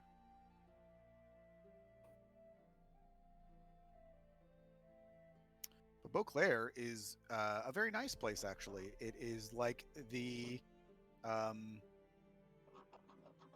like Tuscany, basically. It's a bunch of wine growing, and it's warm and beautiful, unlike the north where it's cold and awful most of the time. All right. And where on the map would this place that we're going, would like the ruins be? I mean, it would be like there. Yeah, not like, okay. Maybe we're like a little past the G in Novigrad. It's hard to say. Okay. So, but as you are here, Novigrad is one of the largest cities, so you would have access to just about anything that you would need, if there's anything that you need before you leave. Yes, there is. They have very good blacksmiths. They have all kind. They have brothels. They have everything that you could need. Wait, where is that? The at Sorn? No, Or- there's where you are now in Novigrad. Oh, There's a casino, underground casino, not one that you would probably have access to, but See, I think the only thing that Milo might be after, other than stuff that we already stocked up on, would be like fresh foods that travel relatively well. Stuff that could be like prepared on the road to have an actual nice meal beyond just rations. that is definitely a halfling thing. Mm-hmm. uh, Nice crispy bacon. Mm-hmm. where can I want to try to find information on the like what's been going on in Sorn regarding the ruins. Like, yeah, they found it. They heard some noises, but do they have any more information on what's going on? I mean, that could have been something that you asked Reyna. Yeah, no, that's true. I didn't think about that. I mean, we can retcon that question to her, because I mean, there's not a whole lot of people in Novigrad that would one know a lot about it and two really even care. Um, but mainly, it was the mayor of the town who was seeking assistance. One of the things that's going to be pretty common throughout basically every place, including Novigrad itself, and Baron will be very familiar with this, is that there are notice boards basically everywhere, just asking for any manner of job you could possibly think of. So it's not just, hey, come kill this monster. It can be, I lost something. Please help me find it. Or, anything you can imagine, people are going to post on a notice board asking for assistance.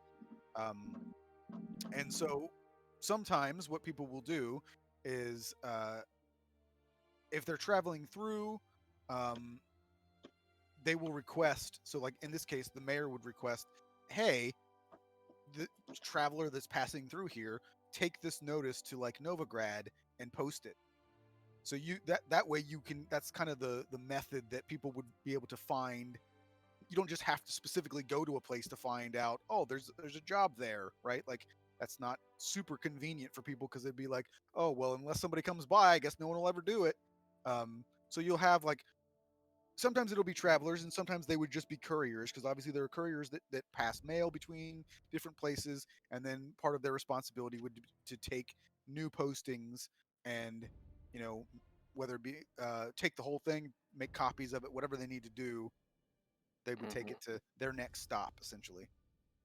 So the mayor was requesting assistance, claiming that they heard strange noises in the well. Um, I would say Reyna had one other uh, piece of information that was not as part of the notice or anything like that. Um, is that she has um, heard of in Sorn Village there are people that are praying to some weird uh, like long forgotten god of some kind or something. She didn't get a whole lot of details because the details were not there. But she'd heard from people that were passing through about uh, people putting these weird like carvings in their windows, and when the travelers were to ask what it was about, claiming that it was like uh, a prayer or request to some strange deity. Though I will also say that Raina does not believe the two things are related to each other. It's just the things that she had heard about the village itself. Okay. Because the Elven Ruin thing just seems to be an accident. They were building a well and they dug into the and found this place by Mhm. mistake. No, that's fine. I was just trying to see if there was any information on like what might be down there. Like they heard noises. Yeah, nobody has gone down there. None of the villagers have gone down there because they're too scared. Okay, then I mean, that's pretty much all I'm trying to do. I mean, from previous experience, most of you would, or everybody just, I guess, roll a history check. And if you believe that your characters would have at any point been in an elven ruin, you can do it with advantage. You said there were a lot in Skellig? Probably less than on the continent, but they do exist. I mean, I'd probably do it at advantage due to Yeah, being yeah, sent yeah, into dark and dingy places. yeah, for sure you would. Yeah. Well, you guys are rolling great tonight. Like I said, it's just what's the over under on first character death? Hey, 21? 21? And Perfect. depending on what I can't remember the exact name, but the clan Tordarak. And I don't have any interest in Elven Ruins, but if they did, he would have probably been sent. Possibly just because of their history in weapon making, and the elves are known as well for being quite good at making weapons. Okay. Then yeah, I'll have 21 as well. So you would know that within the Elven Ruins there are pretty common things that you would run across. I mean, obviously, rats and things of that nature are quite common, not particularly dangerous, but there's lots of them. The two things that you would find the most of are like wraiths, poltergeist, ghosts, that type of thing, and elementals are also quite common in them. In many cases, there were elementals that were put there by the elves as protection, and elementals don't die unless you kill them. They don't die of old age, so they've been there for hundreds and hundreds and hundreds of years, lying dormant until some idiot digs a well and wakes them up. And then obviously, people who have died there become wraiths and ghosts, and yeah. So there are other things that you may find in there, but the two of you would know that those are two very common things that you would find, and also good explanation for weird sounds that you would hear. Well, generally we can probably be looking at ghosts and specters, maybe an elemental or two, but there's no guarantee until we look. What remind me, what do we use to take care or take out elementals and spirits, wraiths?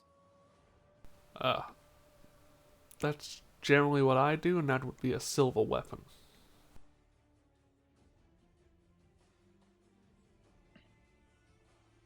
Hopefully fireworks. There, It depends. I'm sorry. There's a the other thing to keep in mind is that it depends on the type of elemental, because there's fire elementals and there's earth elementals, and depending on where you are, there could be like ice elementals and things like that.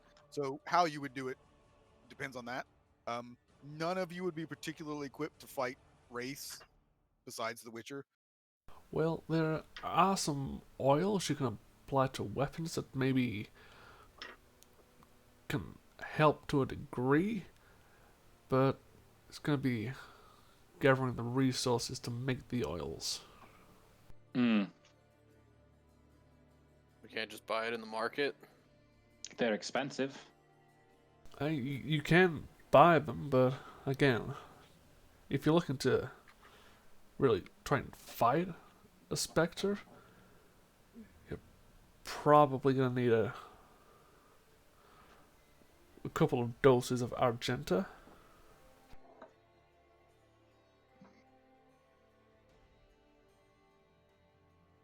And one of the Witcher signs is good against them as well, but I can't remember which one it is off the top of my head. Jurgen, I think.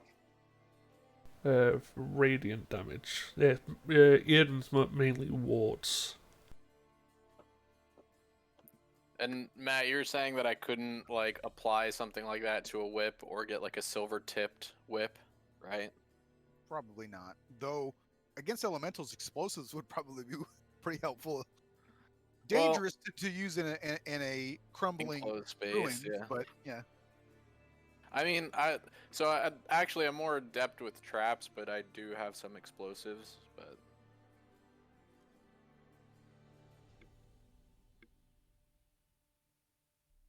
Well, I mean, that's one of the things too. I mean, Mahakam is actually, and the dwarves are actually quite known for their explosives. mm, okay, maybe I'll swap that out then. Maybe it would be more appropriate for me to blow shit up Well, instead of. but I mean, but as working with the Scoia'tael, I mean, traps work as well. I mean, Mhm. Yeah. because they're guerrilla fighters. So Yuffie's pretty good with a trap. She might be able to help us. Oh, what are you looking for? No, I'm good on traps and bombs. I'm trying to figure out if we're up against elementals and wraiths, what do we do to kill them? Again, generally that would be a me job. Maybe the sorcerer as well. Yes, I suppose. I've never actually killed, hurt a wraith. Seen a wraith. I've never seen a wraith. I can also do things that would hurt them. And if you're actually looking to fight one, you probably, again, you'll need to probably apply some oils to your weapons to even be anyway effective. Or a silvered weapon, right? not a silvered weapon, but a silver weapon. Silvered weapons don't exist. So a silver weapon, yes. Just as a clarification, you know. Yes, a silver weapon is designed for killing monsters, and they're not common. They're also not particularly easy to use. Well, wait. So I guess here's out of character stuff. So I know you said that to get a silver version of a weapon, it was like an extra 100 gold, right? Yep. So I ended up getting a silver dagger. Is Yeah. that? Yeah. That's something like that's fine. Okay. I think Yuffie and Milo both spent money on silver arrows too. Yeah. Okay. The only thing is that like in the alternate rules, we talked about weapons breaking, armor breaking, things like that. Silver weapons, I mean, they don't. Silver weapons in reality don't exist because silver is way too soft of a metal to use to make an effective weapon. Mhm. So that's something to keep in mind with those particular weapons. That if you roll a 1, that weapon is probably going to be destroyed. And I mean, even That's for silver that arrows, was- that would probably just break on impact due to hitting something and just going squish. So again, the idea being that you have to be very, very skilled. So you have the understanding of how the weapons work and make sure that you are always making the perfect slice or stab or whatever it may be, just to be effective at it. I mean, I'm not going to go overboard with that, but again, a 1 is probably going to screw that weapon up pretty badly. I was gonna say I assumed that was based on the variant rules we had talked about. That was going to be for any weapon. A 1's going to I screw mean, them up pretty it badly. depends. Like, I think that like the way that I would look at it is probably like a steel weapon might be damaged, but you could probably get it repaired. A silver weapon would probably just be toast. Wow, imagine if we had a blacksmith in the party. Yeah, so there you go. If you can get access to a forge, Well, you and I know, have mending, and I have stuff from my thing that allows me to do stuff without a forge. So there you go. So yeah, so I mean, steel weapons you're probably covered. I mean, yeah, it would probably damage the weapon, and so that if you continue to use it in that particular round of combat, it would be less effective. But then after combat, maybe you can get it repaired. A silver weapon on a 1 is probably just going to be destroyed beyond repair. The only exception would be I might be a little bit more lenient on a Witcher sword because it is a different thing. Witcher swords do actually also have runes in them as well, to increase their durability. But we'll see. We'll decide how we want to handle that when it happens. But hopefully there won't be too many broken weapons. But No promises. yeah. I can't imagine we will actually have that many. The other instances too, though, is that in the broken weapon thing is obviously when they talk about like smashing up against like plate armor is not a good thing because like that'll damage the weapon. Um, Speaking of elementals, the elementals as they exist in this world, they're not when I say like a fire elemental, it's not an elemental that's made of fire. You don't see it's not just this big humanoid looking flame. They're all essentially the same. They're basically rock monsters, and then their internal structure is slightly different depending on the element. So a they all look like big giant rock monsters. They're like big golems. They're like big golems, and then the if you break away some of those rocks, then beneath that would be like flame. You may use attacks that are related to flames or whatever, but they basically all look the same and they all look like big rock golems. Just to kind of keep that in mind when you're like thinking about how you want to attack these types of things. Also, smashing a sword against a big rock is not necessarily a super idea. So the decision is we need what? Silver weapons, specter oil. Well, Spectre Oil would be quite expensive. You're probably better with Argenta.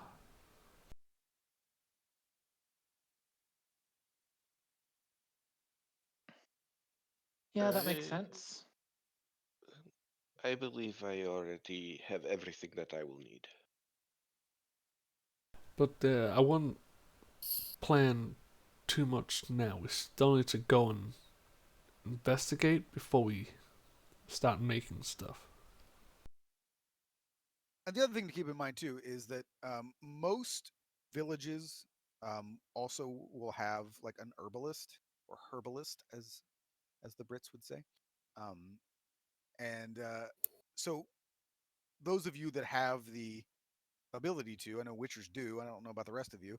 Um, you could, if you can acquire the materials, you can make a lot of these oils as well. Yeah, So you I wouldn't have that necessarily have to. proficiency. So there you go. So you would be able to do it as well. So you guys would be able to create a lot of these, which could save you a fair amount of money in the long run. Mm-hmm. Yeah. Do we make them at half cost, or do we just make them with experience? I mean, it's probably half cost, but again, what we would just Yeah. we have to determine at the time what do you want to make, and then what types of things would be readily available in the area that you're Mhm. in to make it. Okay. But yeah, but half cost is probably a pretty good baseline for it. We're probably best off just seeing what's down there first, leaving, then making as required. Sure.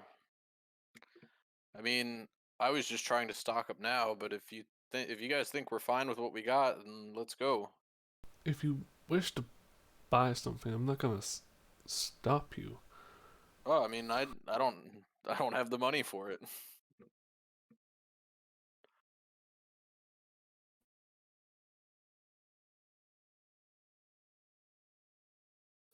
Once we find out what we need, I'll worry about making some oils.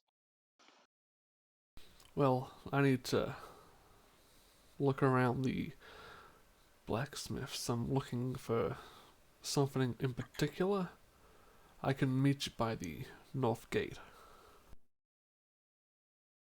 Do you Oh, need someone with a bit of experience? I have made weapons and armor for years. If if you wish, I'm just looking for a certain type of material for now.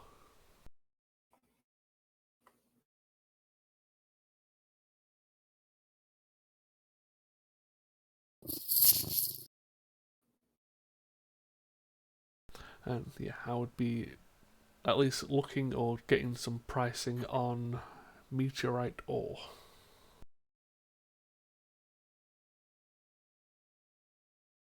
Knowing full well I probably can't afford it, but it's good to know where some is and for what cost.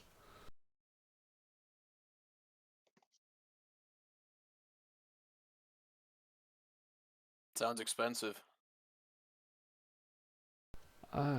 Yeah, usually witches forge their steel swords with it. Currently missing mine, so kind of need to get it done again. A witcher without a sword.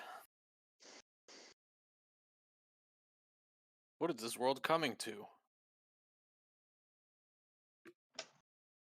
Yeah, don't worry. The regular steel one works just fine.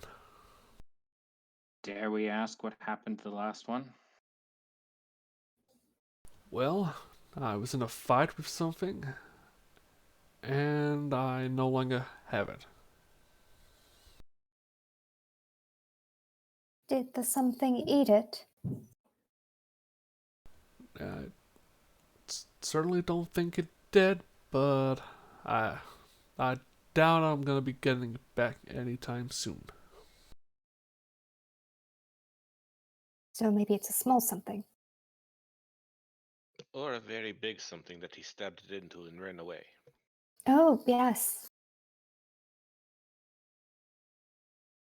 Well, I mean, I suppose if you guys are going to be investigating shops, I'm going to investigate what we can get for lunch.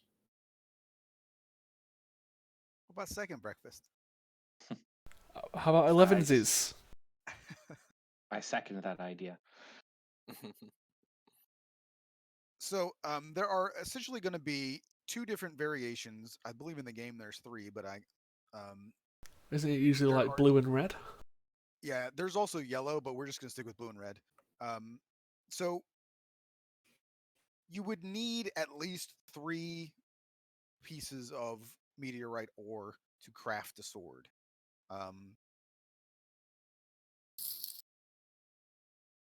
One chunk of ore for blue meteorite would cost about 700 gold, so about 700 each. And then a red would probably cost about 6. Yeah, like I assumed I was nowhere near the affording one, but it's good to get an idea of general pricing and where availability is. Yep. And then you can also mix and match. So you could like use 2 blues and 1 red, or whatever it may be. So you don't have to say, well, I need 3 blue meteorite before I can make a weapon. It's like, Whatever you can get your hands on. exactly. And I said that backwards. The red is actually more expensive. So it's 700 for the red and 600 for the blue. And also, just for funsies, I'll do it.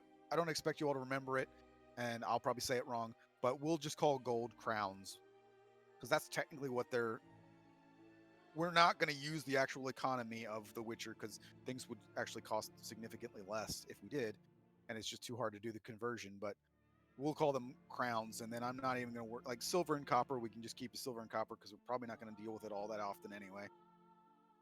Okay. But we'll call gold crowns because that is what the Nilfgaardian money is called. However, if you end up in Temeria, they're probably going to be using florins again because that's what they used to use before the wars. So there is a money changer in Novigrad, so you can keep that in mind as well if you need to change crowns into florins. Novigrad's actually a very big banking center, amongst other things. Okay. Then, was there anything else people want to do, or are we off to Sorn? Well, how many crowns for a lovely basket full of ham pies? We will say you can get pretty much all of the your breakfast in and anything that you need for traveling for about 2 gold. Right.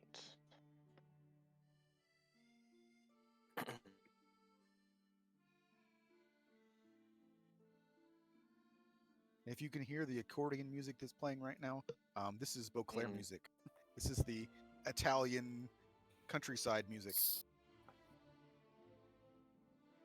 Ah, yes, I used to vacation there as a little boy. It is actually a very big vacation spot. It's funny that you say that. I'm not that rich or fancy. Unfortunately.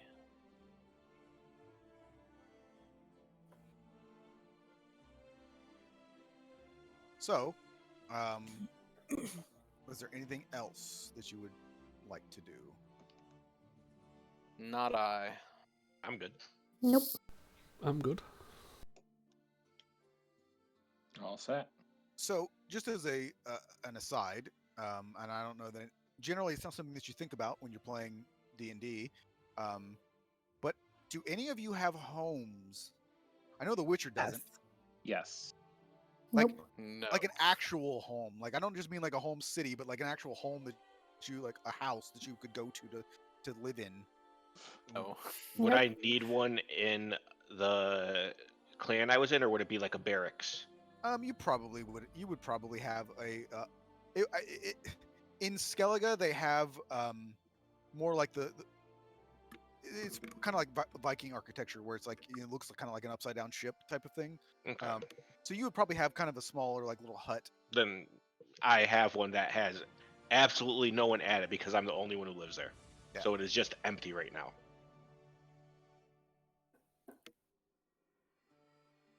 Yeah, I just wanted to think of that. I mean, obviously, like Baron kind of. I mean, because generally any Witcher would be welcome at any of the schools, but most of them are abandoned anyway. So, but like if you needed to go to Kaer Morhen or something like that, I mean, you could. As far as you know, there's nobody there, but you kind of have homes that you could go to. One of the things that isn't really mentioned in any of the lore for the Witchers, as well as a lot of them will not travel around during the winter months when it's a pain in the ass to travel around. For multiple reasons. One, because it's obviously cold, and again, it's not a lot of fun to trudge around. But hunting monsters does become a little more scarce in the winter because monsters also will not be out in full force. Also significantly more dangerous. Exactly. Another thing that you all would probably know, you all would know this. You wouldn't know the reason for it. However, there has been a very large increase in monster activity in the past 5 years or so, probably a little bit more, since the end of the war, basically.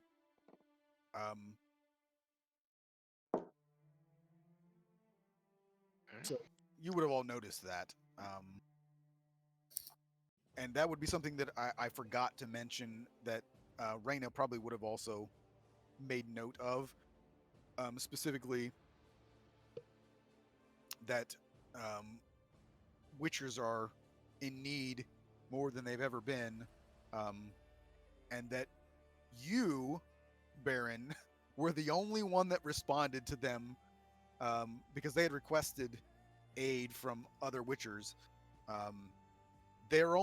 You are now one of 3 that are in contact with the mages, the sorceresses. One being, so now you and Lambert, obviously, because he's traveling with one, and the other being Geralt in the north because he's with Triss. So it's just the 3 of you now. Yeah, so at the moment, Baran is basically the hunter for the lodge. Yes. You're the bargain brand, Geralt. You were their third choice. Yes. Geralt is actually staying in the north, though. I mean, he's helping, but he's just not on the path really anymore. He's an old man.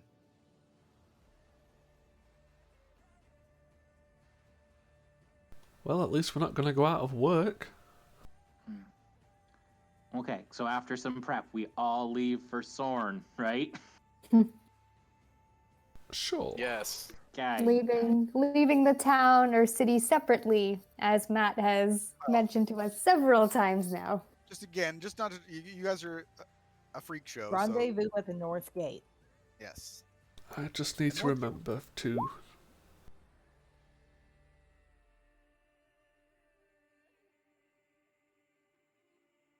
All right. So I'm just going to have this as our traveling picture so that we don't have to look at the map all the time. Just to kind of give. I mean, do you guys want me to do this? Does it matter to you? I Because like it. okay. If Just to kind of give you guys like just a little bit of a feeling of traveling or looking at a tavern or No, it's good, whatever it man. may be. Okay. I just didn't want to go through the effort if nobody cared. to say with like being at a location, it's very nice. With actually traveling, if anything, though, I think I would want the map up so I could see like comparatively where we are. Well, I'm going to use this one for now, but obviously Yep. I have the choice of I wasn't going to come up with like, every time you traveled a different picture. So it was either going to be looking at this one over and over again or the map. Most of the time though, when I do this, I'll tell you now, there's probably not, I don't, as per usual, I generally do not roll on random tables to see if you run into something on the road. But generally speaking, if I were to show you something like this, it would because something would happen on the road, and I'd move you to this Okay. kind of thing. But I'm just doing that because I had this picture. So as you're traveling on the road towards the town, is there anything that you want to do? So do you want to like look for herbs or whatever you could think of that you might want to try? And also, while we're here, you can see like these are ruins. They're elven ruins. So I mean, they're pretty common to see throughout the continent, just traveling on the road. I would generally, if I see any patches where herbs may be, I would keep an eye out and try and harvest some.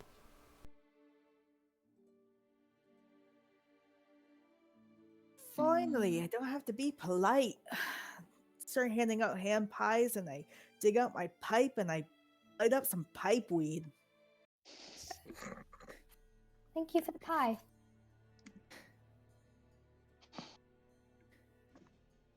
Milo is not shy about digging into his.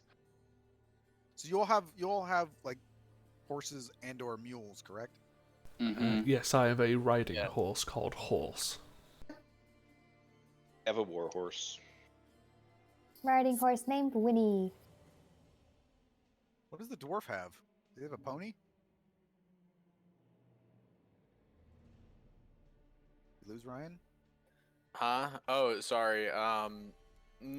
I think I meant to pick up a riding horse, but did not currently have it on my sheet.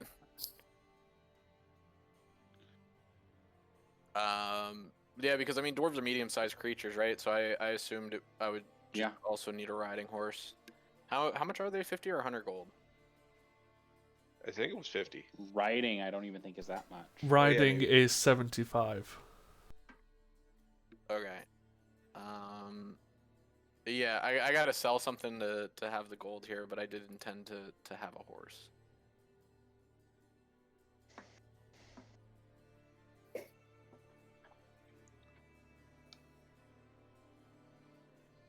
Need one. Dwarves aren't made for cross country. They're natural sprinters. You could buy a donkey or mule for 8 gold for now, if you want. Or a pony for 30. No, I mean I'll buy a riding horse for 75. I just gotta return one of these bombs. Yeah. Also, one of the things to keep in mind as well that will probably be relatively successful as far as like the bombs are concerned, especially in a dungeon type scenario, is the Samum bomb, which basically can stun an enemy, and even if it is successful on the save, it can't take reactions. So that's probably a pretty good one to have around because it doesn't cause any sort of like dangerous explosion that might bring something down on top of you, and also Oh, what Get is that, like a everybody flashbang or something? something like that, yeah. But that might be something just to keep in mind. Okay, no, I'll probably take a look. like I grabbed traps originally. Maybe I'll take a look more at bombs. I guess at first it seemed like there were only like 2 that I liked, and it was like I would rather just buy those 2 and then build traps. I mean, the bomb selection was not the best. I will concur on that. Yeah, I mean they're based on mostly stuff from The Witcher, and the bombs are not your main focus of the game in combat. Mhm. Most of the time, you use it to destroy monster layers. You don't really use it that much in combat, Mhm. and also you don't want to make anything that's not class based be like super powerful. So Yeah, no, I hear you. No, it was more just like I felt the DCs were real low, so it's like, why spend an action doing that when I can spend an action doing something else? Yeah. But I'm just trying anyway, to give you just the yeah, ideas of stuff that you could do inside that's not going to cause collateral damage. yeah, that's what the what is it? The claw trap is for, or the winter Talgar winter. Yeah, that one looks nice. Mhm. So yeah, while we're traveling, I mean, I guess just keeping an eye out for. We talked about maybe needing the if I find the right one here in our little log of all the different equipment, needing some Argentia oil. Don't know what ingredients would go into that as a player, so couldn't find it on the wiki. Is that something that is like we can just like be harvesting stuff for along the way, or does that need to come from like monster bits? Most of it probably would need to come from monster bits. That's Cool. the oils are a lot of monster bits. The potions and things like that tend to be a little bit more of the herbs. The Witcher potions in particular are more herbal. But yeah, Okay. Yeah, Um, I'll be looking for some ingredients for the White Rafford's decoction. so do a nature roll. Would my Griffin Eyes mutation help me in any way? What does it do? Let's see.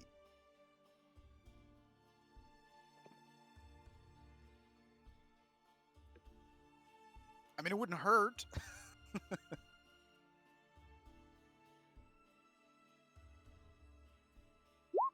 Oh, mm, Or help. Hmm. I mean, I would say just this general area doesn't seem to have the stuff that you need. You probably see quite a bit of stuff, but it's mostly things that aren't of particular interest to you. yeah, that's fine.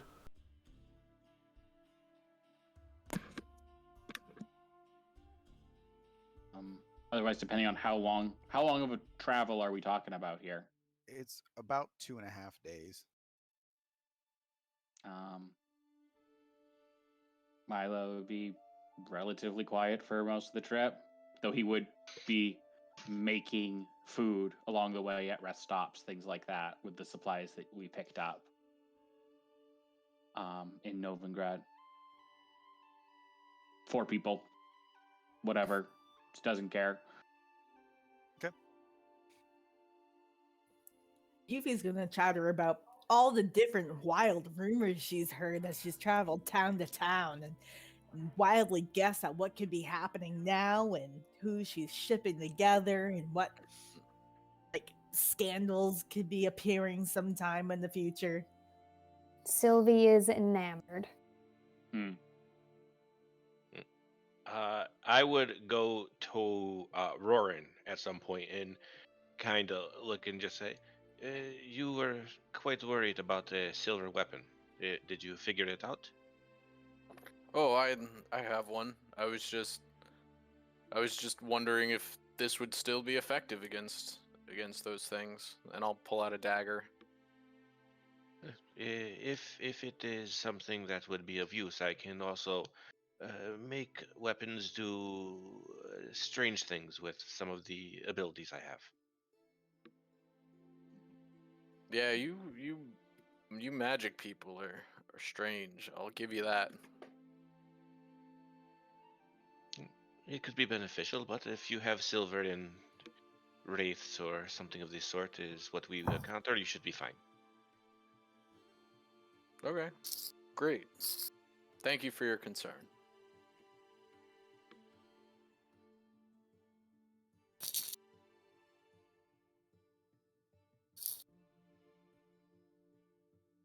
And we're there. Yeah, I'm not gonna do any like make you guys go and watch or anything. This is if you're sticking to the road, it's still a relatively safe road. So As we are approaching,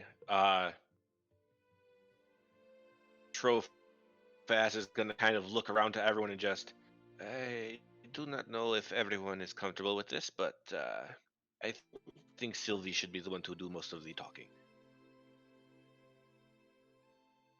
I guess that makes sense.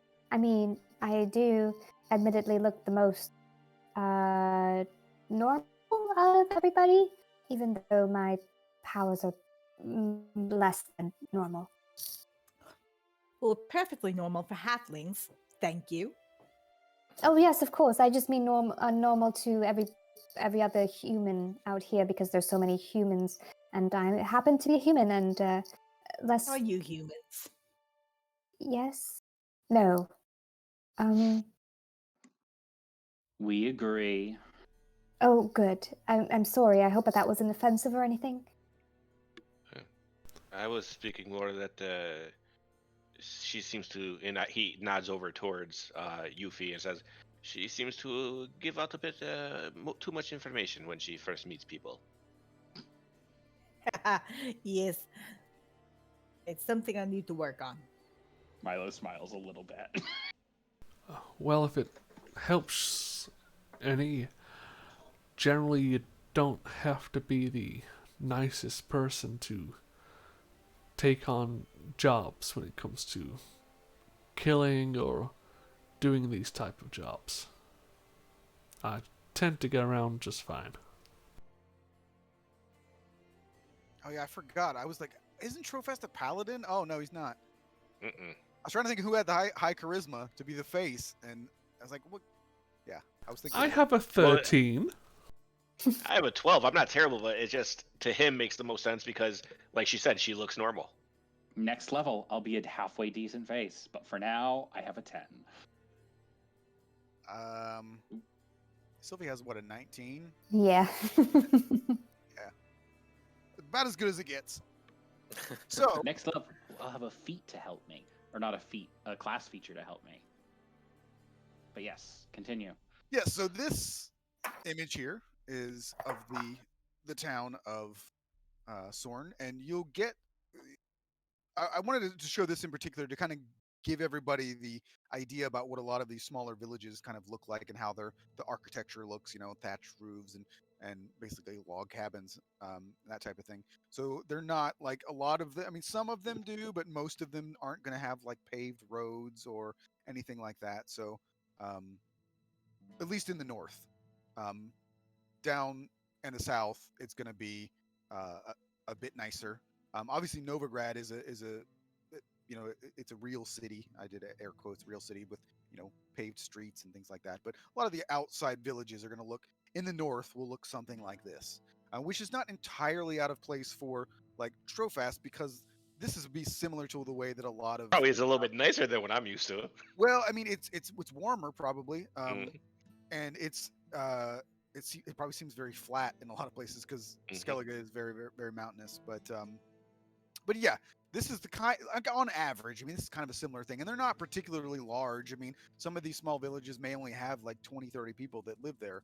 Um, but as you approach, you do see the notice board, and you can see there's a lot of notices up there that look like they've been there a really long time. Where the writing is faded, and it looks like people just either forgot about it, but you have no idea if it was completed and they just didn't take it down, or if nobody ever even bothered. But you do see one. Can I walk by them real quick and just look and see what they are? Like, Yeah. can I notice anything on them like that would catch my interest?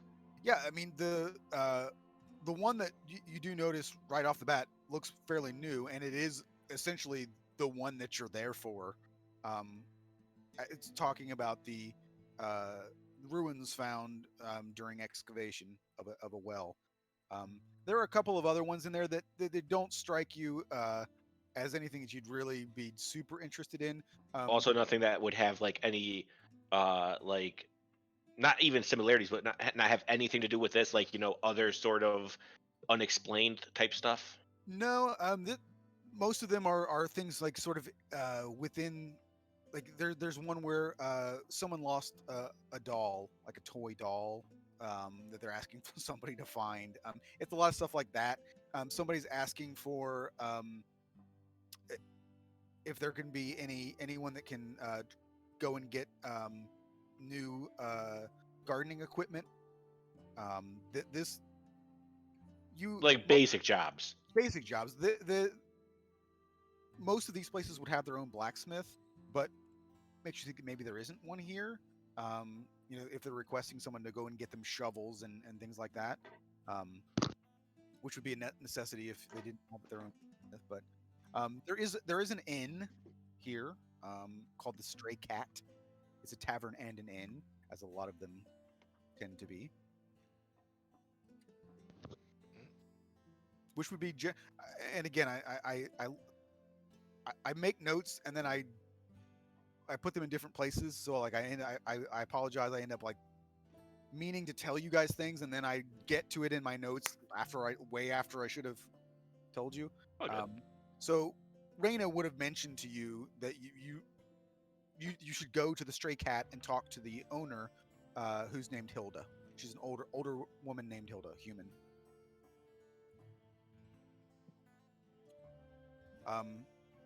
The inn itself is used for travelers, and this is on a relatively well-traveled road.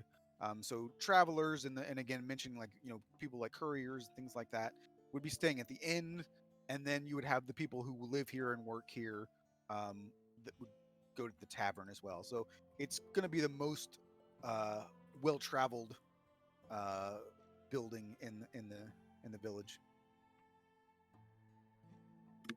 So it's easy to find. Yeah, I mean it's gonna be the biggest building in the village. I mean, if you're looking at the map, it's probably this place back here, the with the tall roof. Also, the best source of information. Also, I need to move that to the map layer so that it doesn't stop. Yeah. So that's back there is probably where the inn is, the Stray Cat. So, and as you arrive, it's probably maybe 1 or 2 o'clock in the afternoon.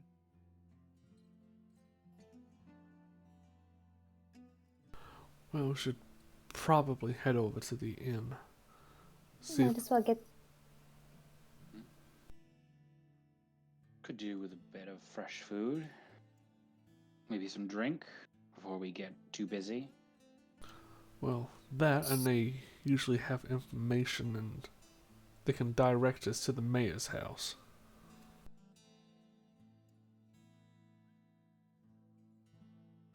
Oh, shall we? Oh, yes. And we're there.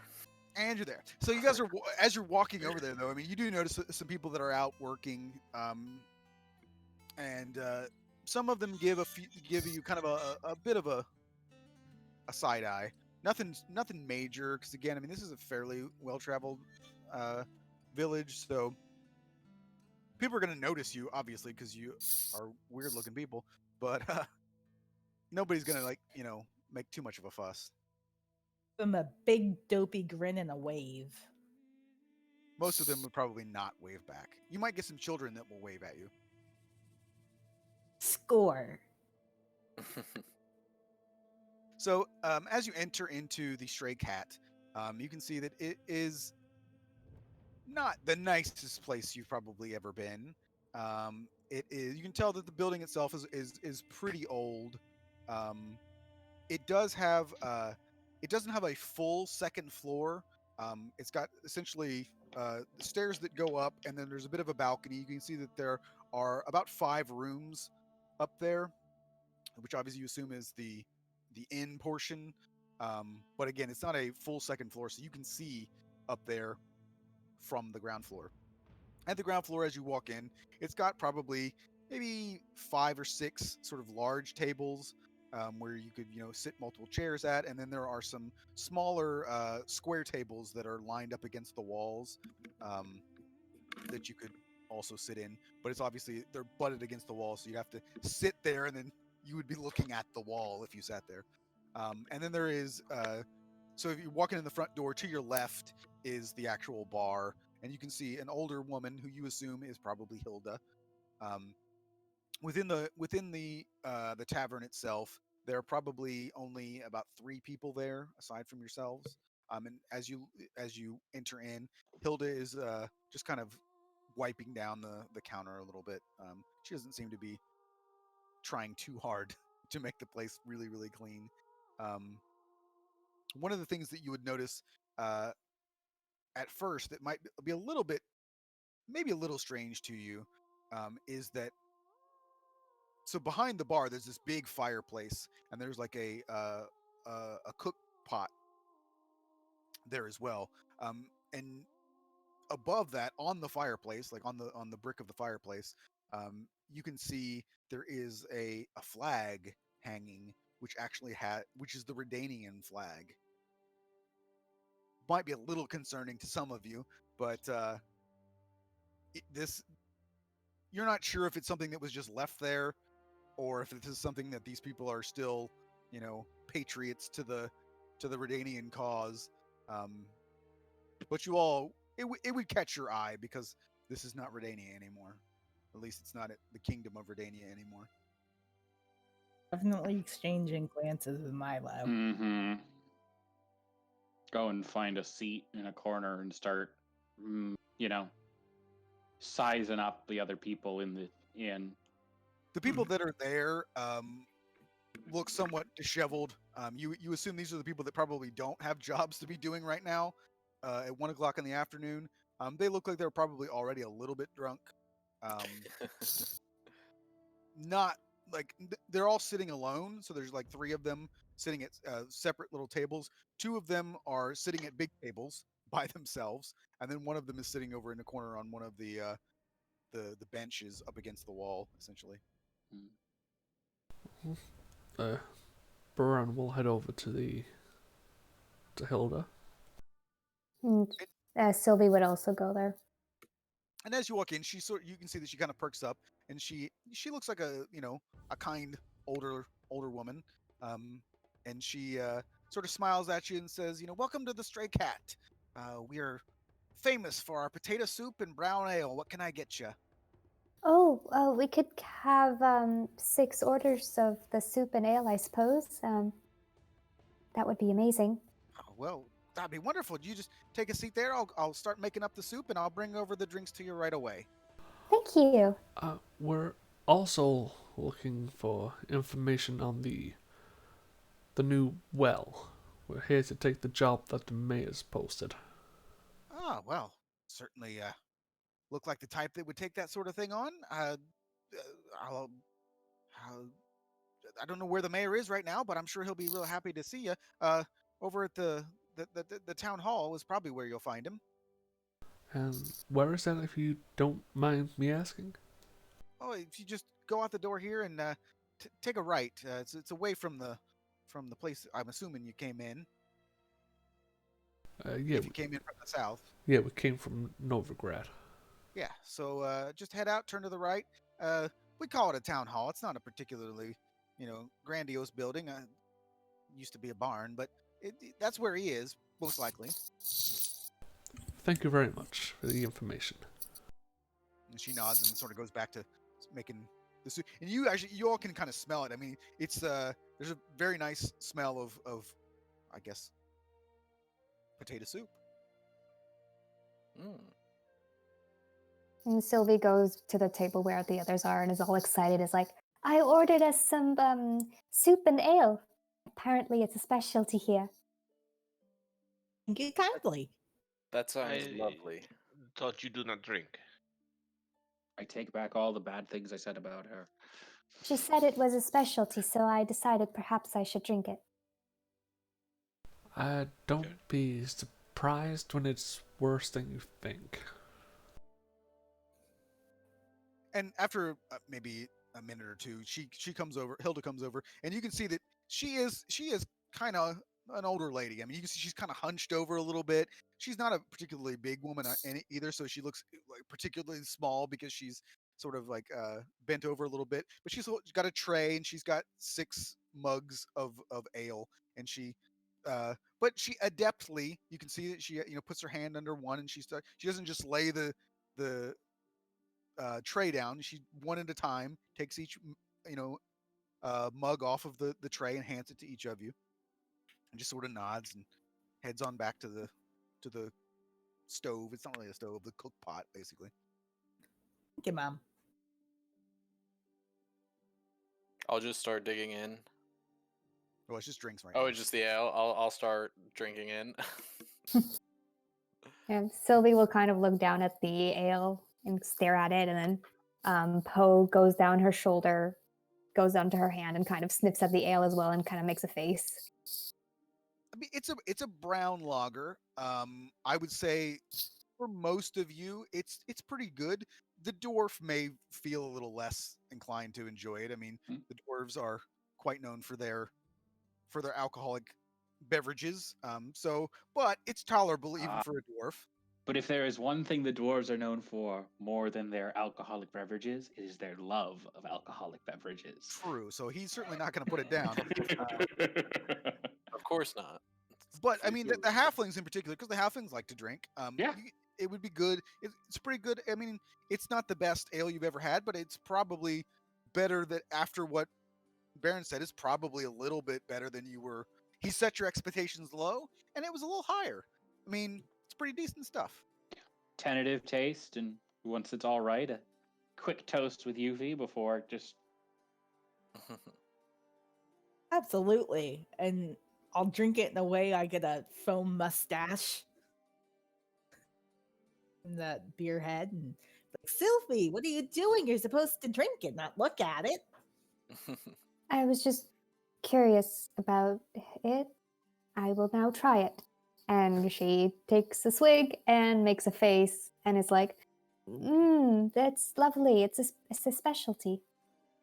Oh, hon, you don't have to lie. I don't really like it. Would you like to drink the rest of it? Absolutely. Absolutely. And she just pushes it to them. Trofast is gonna look at the 2 halflings real quick Yuffie, and each a hand on. Play for it. Absolutely.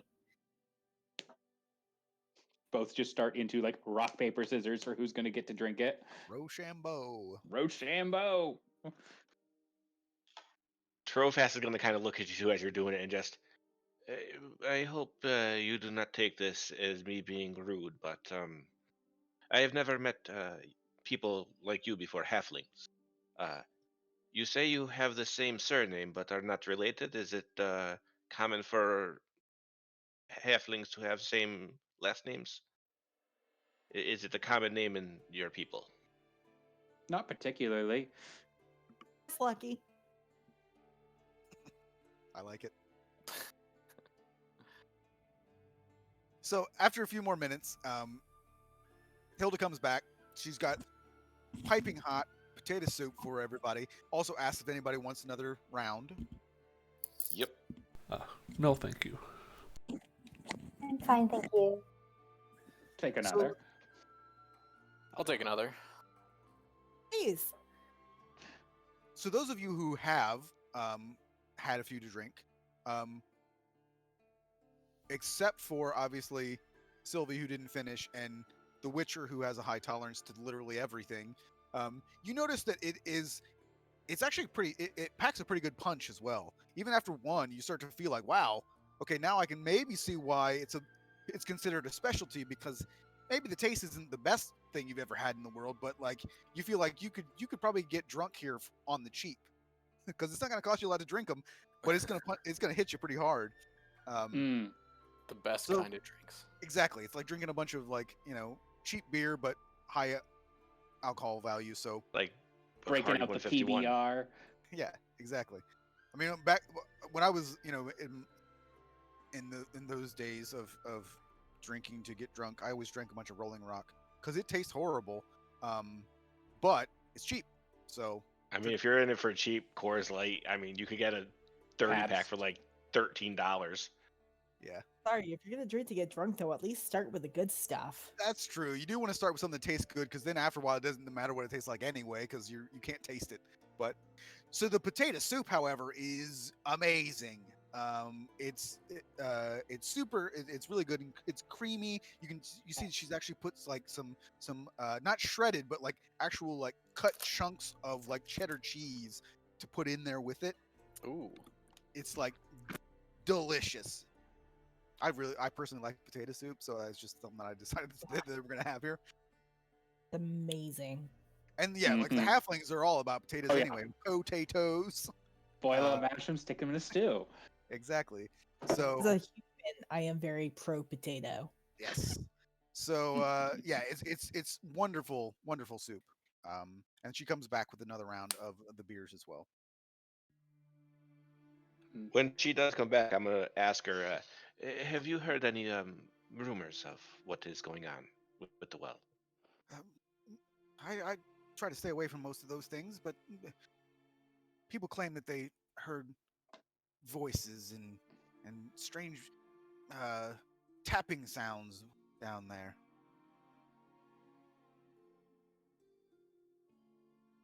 Thank you for the information. She sort of nods, and you see her shuffling back.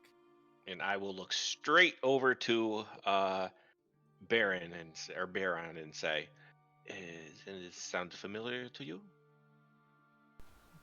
Does this sound familiar to me? Yeah. I mean, like the noises and the voices and stuff. Probably specters. Probably specters, race, that type of thing. It's a little bit. You don't they don't normally speak. Um, so if people are claiming to hear voices specifically, um, that's a little bit weird. But sometimes people say voices when they just mean like a vocal sound. Um, the Like tapping, wailing. yeah, the tapping could be a any number of things. I mean, obviously, it could be rats. It really depends on the type of tapping. Um, but like sounds of um, like rocks being hit or something like that, a lot of times are related to elementals. Reason being, as I mentioned, that the elves would oftentimes um, create them for protection, and they would often also be put inside of a magical barrier that would be released if somebody, you know, broke a certain threshold or what have you. Um, but if for whatever reason these elementals are awakened, a lot of times they will attempt to break out of their own sort of cage, I guess, if you want to call it that, and they'll smash them with their hands. Um, and so that can cause a lot of noise. It can cause tremors. All depends on where they are, how strong they are, how close to the surface they are, that type of thing. But none of what you've heard so far strikes you as particularly out of the ordinary for these types of things. So, well, sounds like we're leaning towards specters, less elementals. The tapping could be, well, anything. That doesn't really narrow down the options. Well, it's got to be something with a physical form. It right? could quite literally just be rats, just on metal.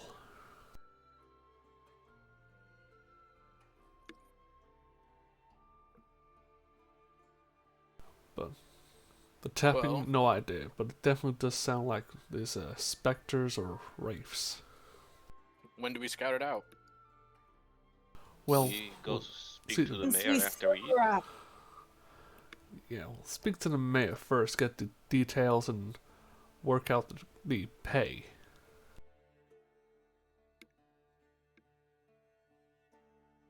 Yeah, that sounds good. I like your thinking, and I'll go back to my soup and ale. Mm. Nom nom. So as you guys are having this discussion, Nom nom nom nom nom. you see the tavern doors open, and you see a man who's dressed in. He's got kind of like a. It's hard to describe, really. I guess it's kind of a cape, but it's got sleeves on it as well. So it's kind of a cape slash. It's like, a robe. It's not really a robe because it doesn't actually connect all the way down. So it's sort of like it's literally like a cape, but it's also just like, but it has sleeves on it. It's a very odd looking thing. And it's got sort of a looks like he's wearing light armor, like leather armor, but it looks somewhat comical on this man because he's certainly not in very good shape. Got a bit of a gut, and so you kind of get the idea looking at him that this whole thing is kind of for show, and it's for show to people who don't know what someone wearing armor should look like. It's kind of, but the guy walks in, looks a little sort of disturbed and distressed, and Gonna say, he walks in. He goes over to Hilda really quickly, and you can see them have a quick little exchange, and then Hilda points at you guys. oh, And that is a like hand on knife moment. Like we aren't ready for a fight, but we are just in case. Not Okay. ready to fight, but ready to kill someone. Yeah. everybody get Not your like- initiative ready. No. um, and so as she points, the guy sort of looks at you, and surprisingly, he doesn't even stop. Like your appearance, or whatever, doesn't register any sort of like emotional impact on his face. But he immediately just walks right over to you. Says, so you're here about the notice, are you? Oh, yes, we are. Who might you be? My name is Sten. I'm the mayor. Oh, welcome. Thank you for meeting with us. Yeah, and you kind of now get the idea of like this guy is trying to make himself look important, but he just looks like a clown instead. But you can see, I mean, the guy looks genuinely sort of upset, and he says, "Oh, well, we can worry about the well later. There's something a bit more important that I need you all to take care of. I can," and he sort of just like, you can see that he's very flustered. Says, Breathe. I'll pay you more than what we were gonna pay you for the." He doesn't even finish his thought. He's like, "I'll give you 300 gold each. I'll give you 150 now, and 150 after it. You take care of it." Oh, that sounds good. What's the job? Well, A good question. and he kind of gets hushed a little bit. Said, "There's been a couple of murders." Oh, Ah. no. You mean of your townsfolk? Yeah. It's just would you? He says, I hate to break up your meal, but could you come back to the town hall with me? I'll explain everything. Okay, I think we're all ready to head on. No? Oh, Hilda, how much for the soup and ale, please? It'd be about 3 gold for everything. She would put down the Or, sorry, 3 crowns. crowns. 3 crowns for everything. She'll put down the crowns, and she'll put 4 down. And you can see that she looks kind of like, well, thank you, you know, sweet old lady. You're welcome. It was lovely to meet you.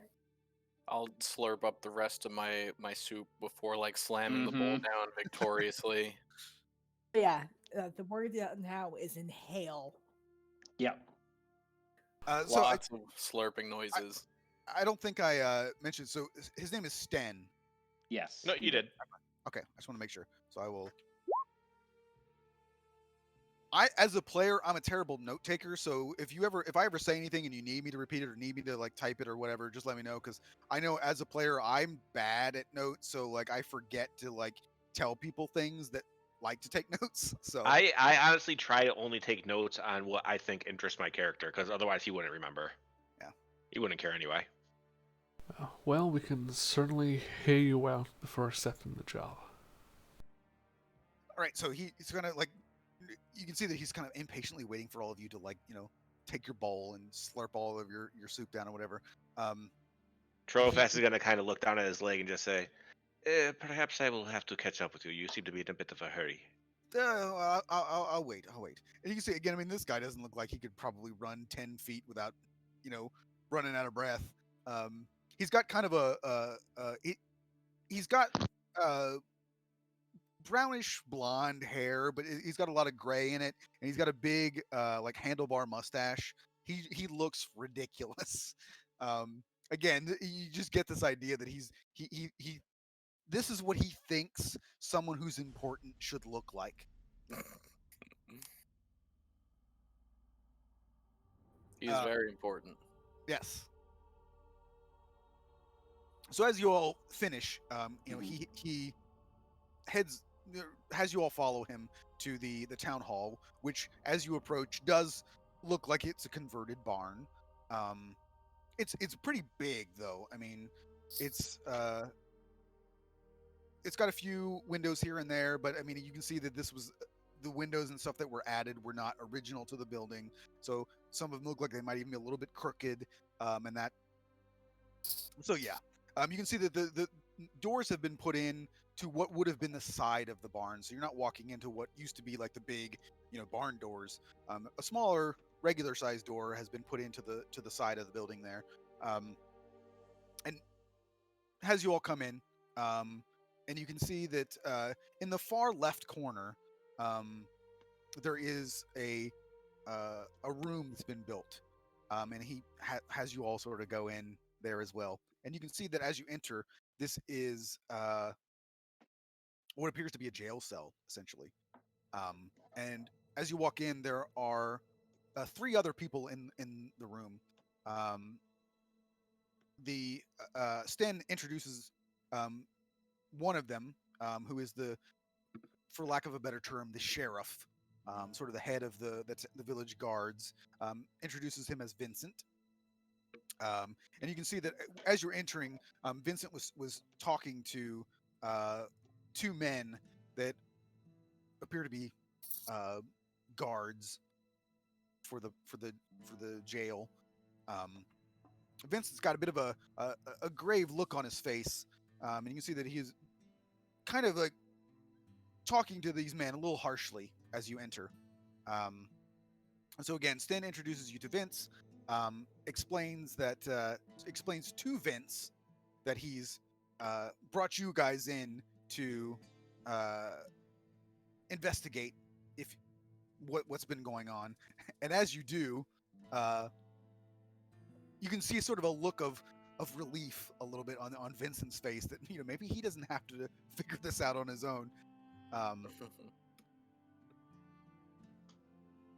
But maybe a little bit of annoyance that Stan didn't trust him to do it. But so anyway, what else?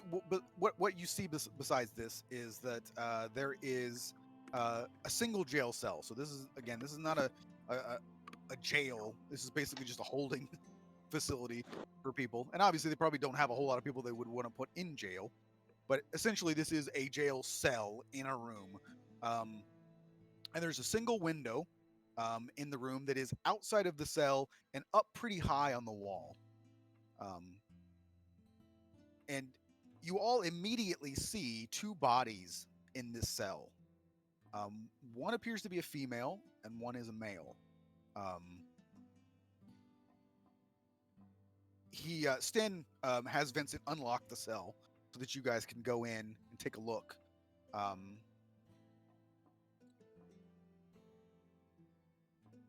To separate the body. And Say, what are we looking for?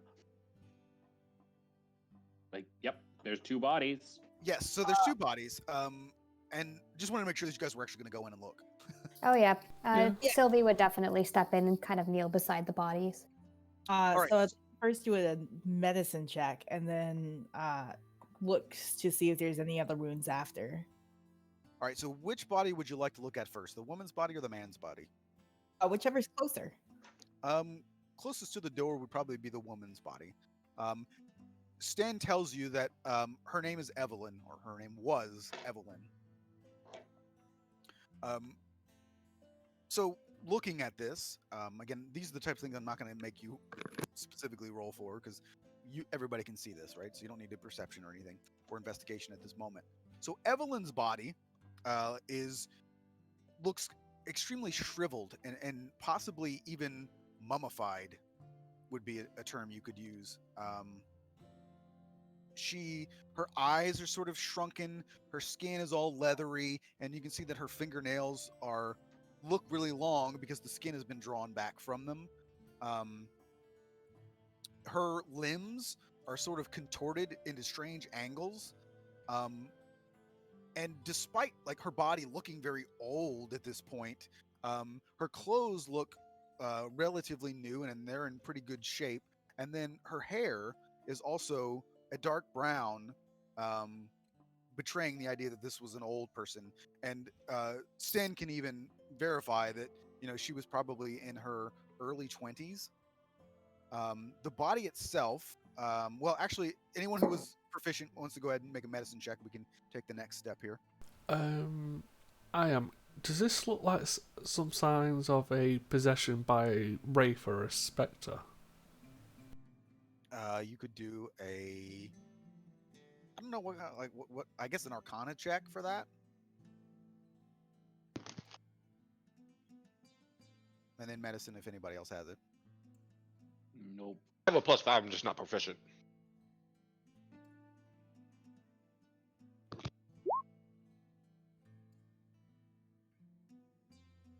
Especially with the description of mysteriously shriveled up. So it's the body itself looks like noon wraiths and wraiths often do, but it doesn't strike you as that because those bodies are generally magical in nature. This doesn't appear to be that case. Often they also their clothes and their hair wouldn't look as nice as this. So there's similarities, but you don't with a 19. You're pretty sure that's not what this is. Is nobody proficient in medicine? Oh, I am. I was just thinking about possession first. Okay. Sorry. Okay, I am too. I was looking at the wrong thing. I for some reason I thought ghost and I thought religion.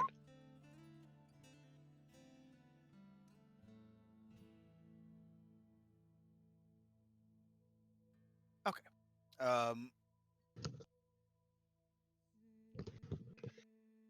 So as you're investigating the body a little further, you would notice that there are no wounds on her at all. Trophas would also notice that her body appears to be completely dried out. There is no blood or any type of bodily fluids present in the body at all. I will point that out to. I'll just kind of like as he's like looking around, he'll kind of just be speaking out loud and saying what he finds as he finds it. I'm going to actually throw in the Arcana to this next bit as well, because this would have been a straight intelligence roll. Actually, everybody, if you'd like, can roll an investigation check. Ooh. Instead of investigating, can I help Euphemia investigate? Hmm. If you'd like. I would prefer to do that. Yes. Okay.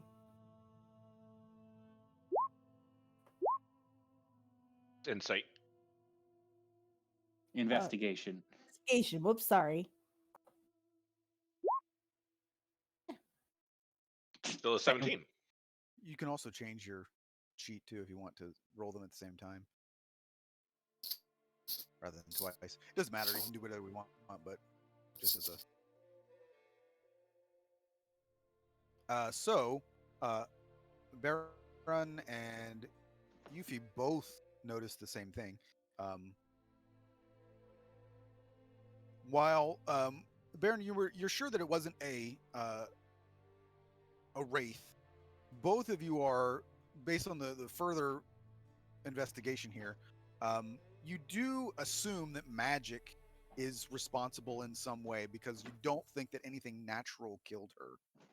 Because again, she doesn't have any wounds, and like this doesn't just happen naturally. Um,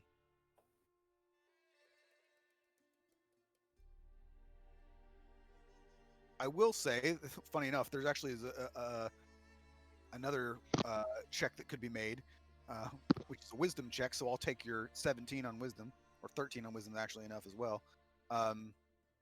You notice Yuffie, while you're making the assumption there that this is not natural, you also notice that the skin around the base of her fingers and toes are all cracked, but they're not bloody. And then I'm going to continue with the 17s on your investigations for you and Baron. You both assume now that the body was essentially turned dry so quickly that that's the reason why that like the skin at those elastic areas cracked in the process. So again, you think there's no way that this is not magic. This person doesn't appear to have been like attacked specifically. So that is what you find on Evelyn's body. Now we have another body to search for. The man's body. Yay. So at first Unless glance, you want to just take the other ones. well, I mean, I have to go through the notes here to see what checks are required, but everybody notices it first on the man's body, and Stan tells you that this man's name was Borin. There is a clear liquid that at first glance appears to be water that's covering his entire body. He's just like drenched, sopping wet at this point. And what is strikingly noticeable at first as well is that he is actually a dwarf. He is a young bearded dwarf wearing some dark leathers, and his face is kind of a bluish color at this point.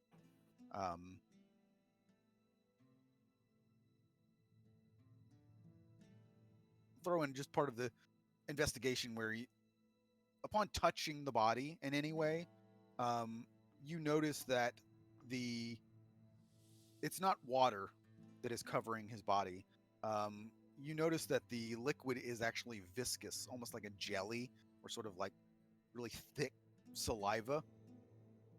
I will take Baron's Arcana check from before. This looks like some sort of I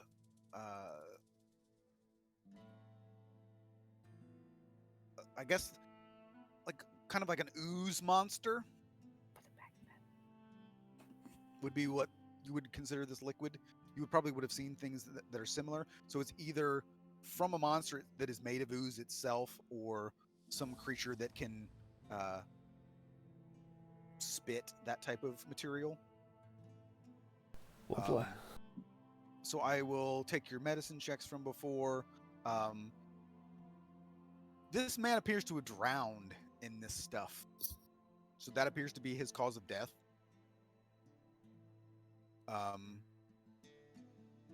He also has no wounds aside from a seemingly purposeful cut on his fingertip.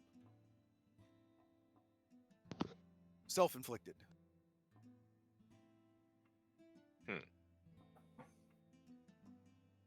And then let's see. I'm just going through and looking at your previous rolls so that I can. So okay. So additionally, you would notice that there's a mark on his chest that's slightly obscured by his leathers. So if you choose to open those up, you can. Yeah. Milo would take a look, investigate Wow. that a little bit. Okay, so let me pull something up quick here.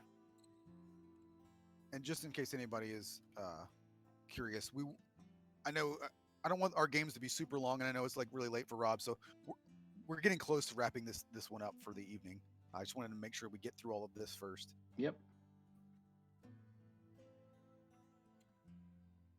I mean, to be fair, I was up till 7 o'clock this morning playing a game, so I can generally go for a while. I know, but I also just don't want to keep everybody, up too late, or not keep everybody up late, but keep everybody like playing until they have to go to bed, right? Like want people to be able to do some stuff after the game. So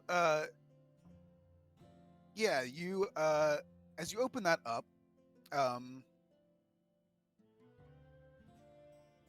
you see a strange tattoo, and everybody can make a religion check, or anyone who's proficient can make a religion check.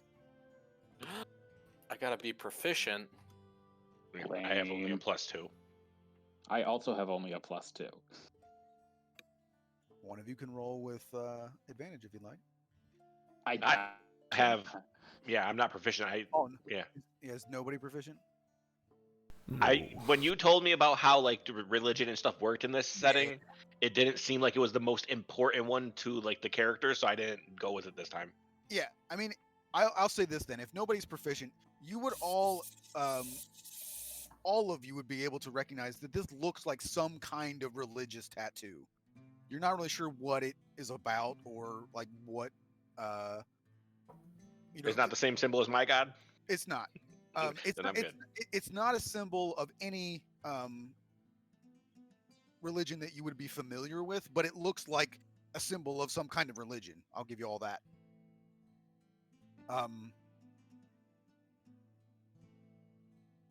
Can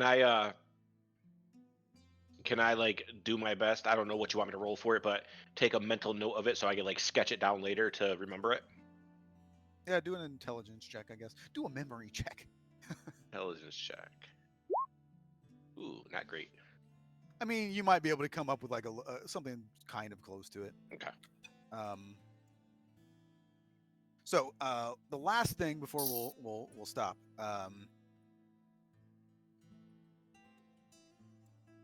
Well, and what was the male dwarf's name again? Born. Okay, never mind. Warren, yeah. And Ryan's character recognizes him because all dwarves know each other. No, I'm just kidding.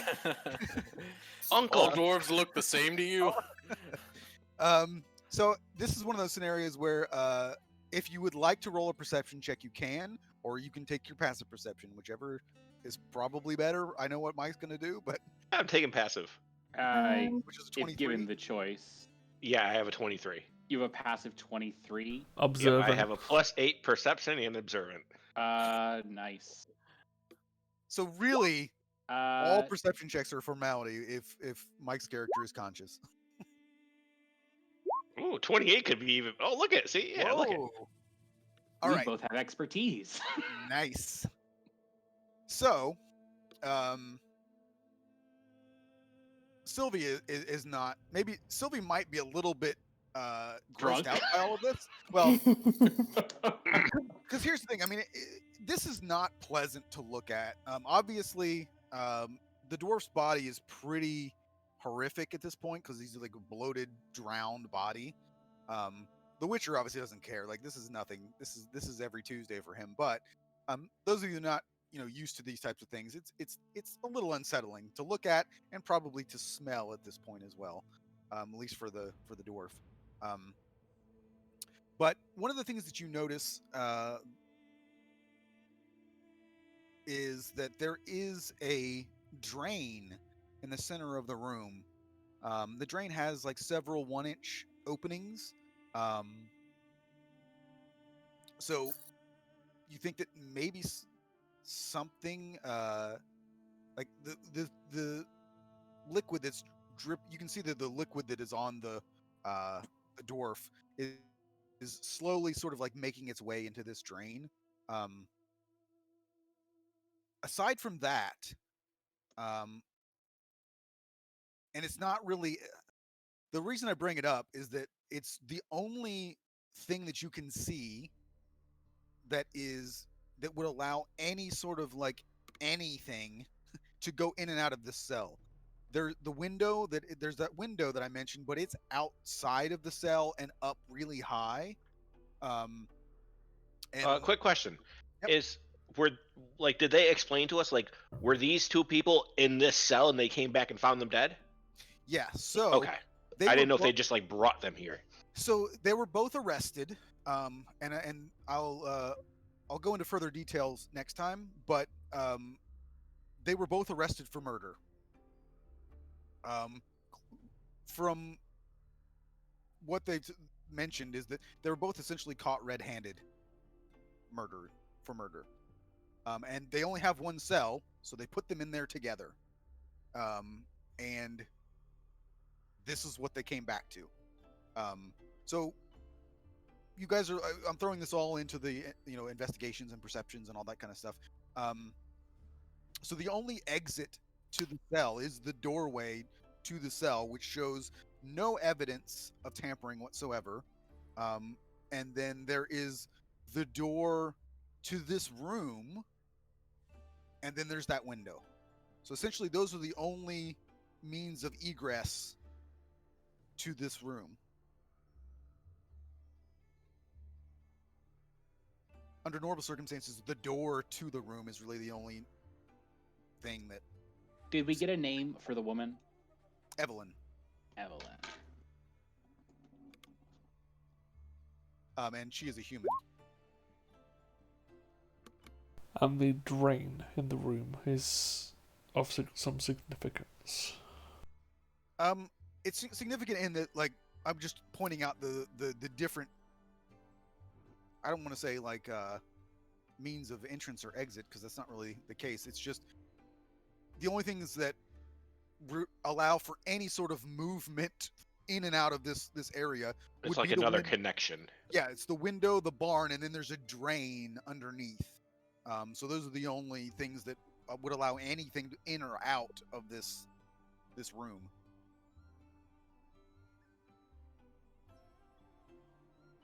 So it's not a great cliffhanger or anything like that, but we will go ahead and stop there, and then we can pick up next time with like, questioning Vincent and Stan and getting the details about the people and the circumstances and that type of thing. Because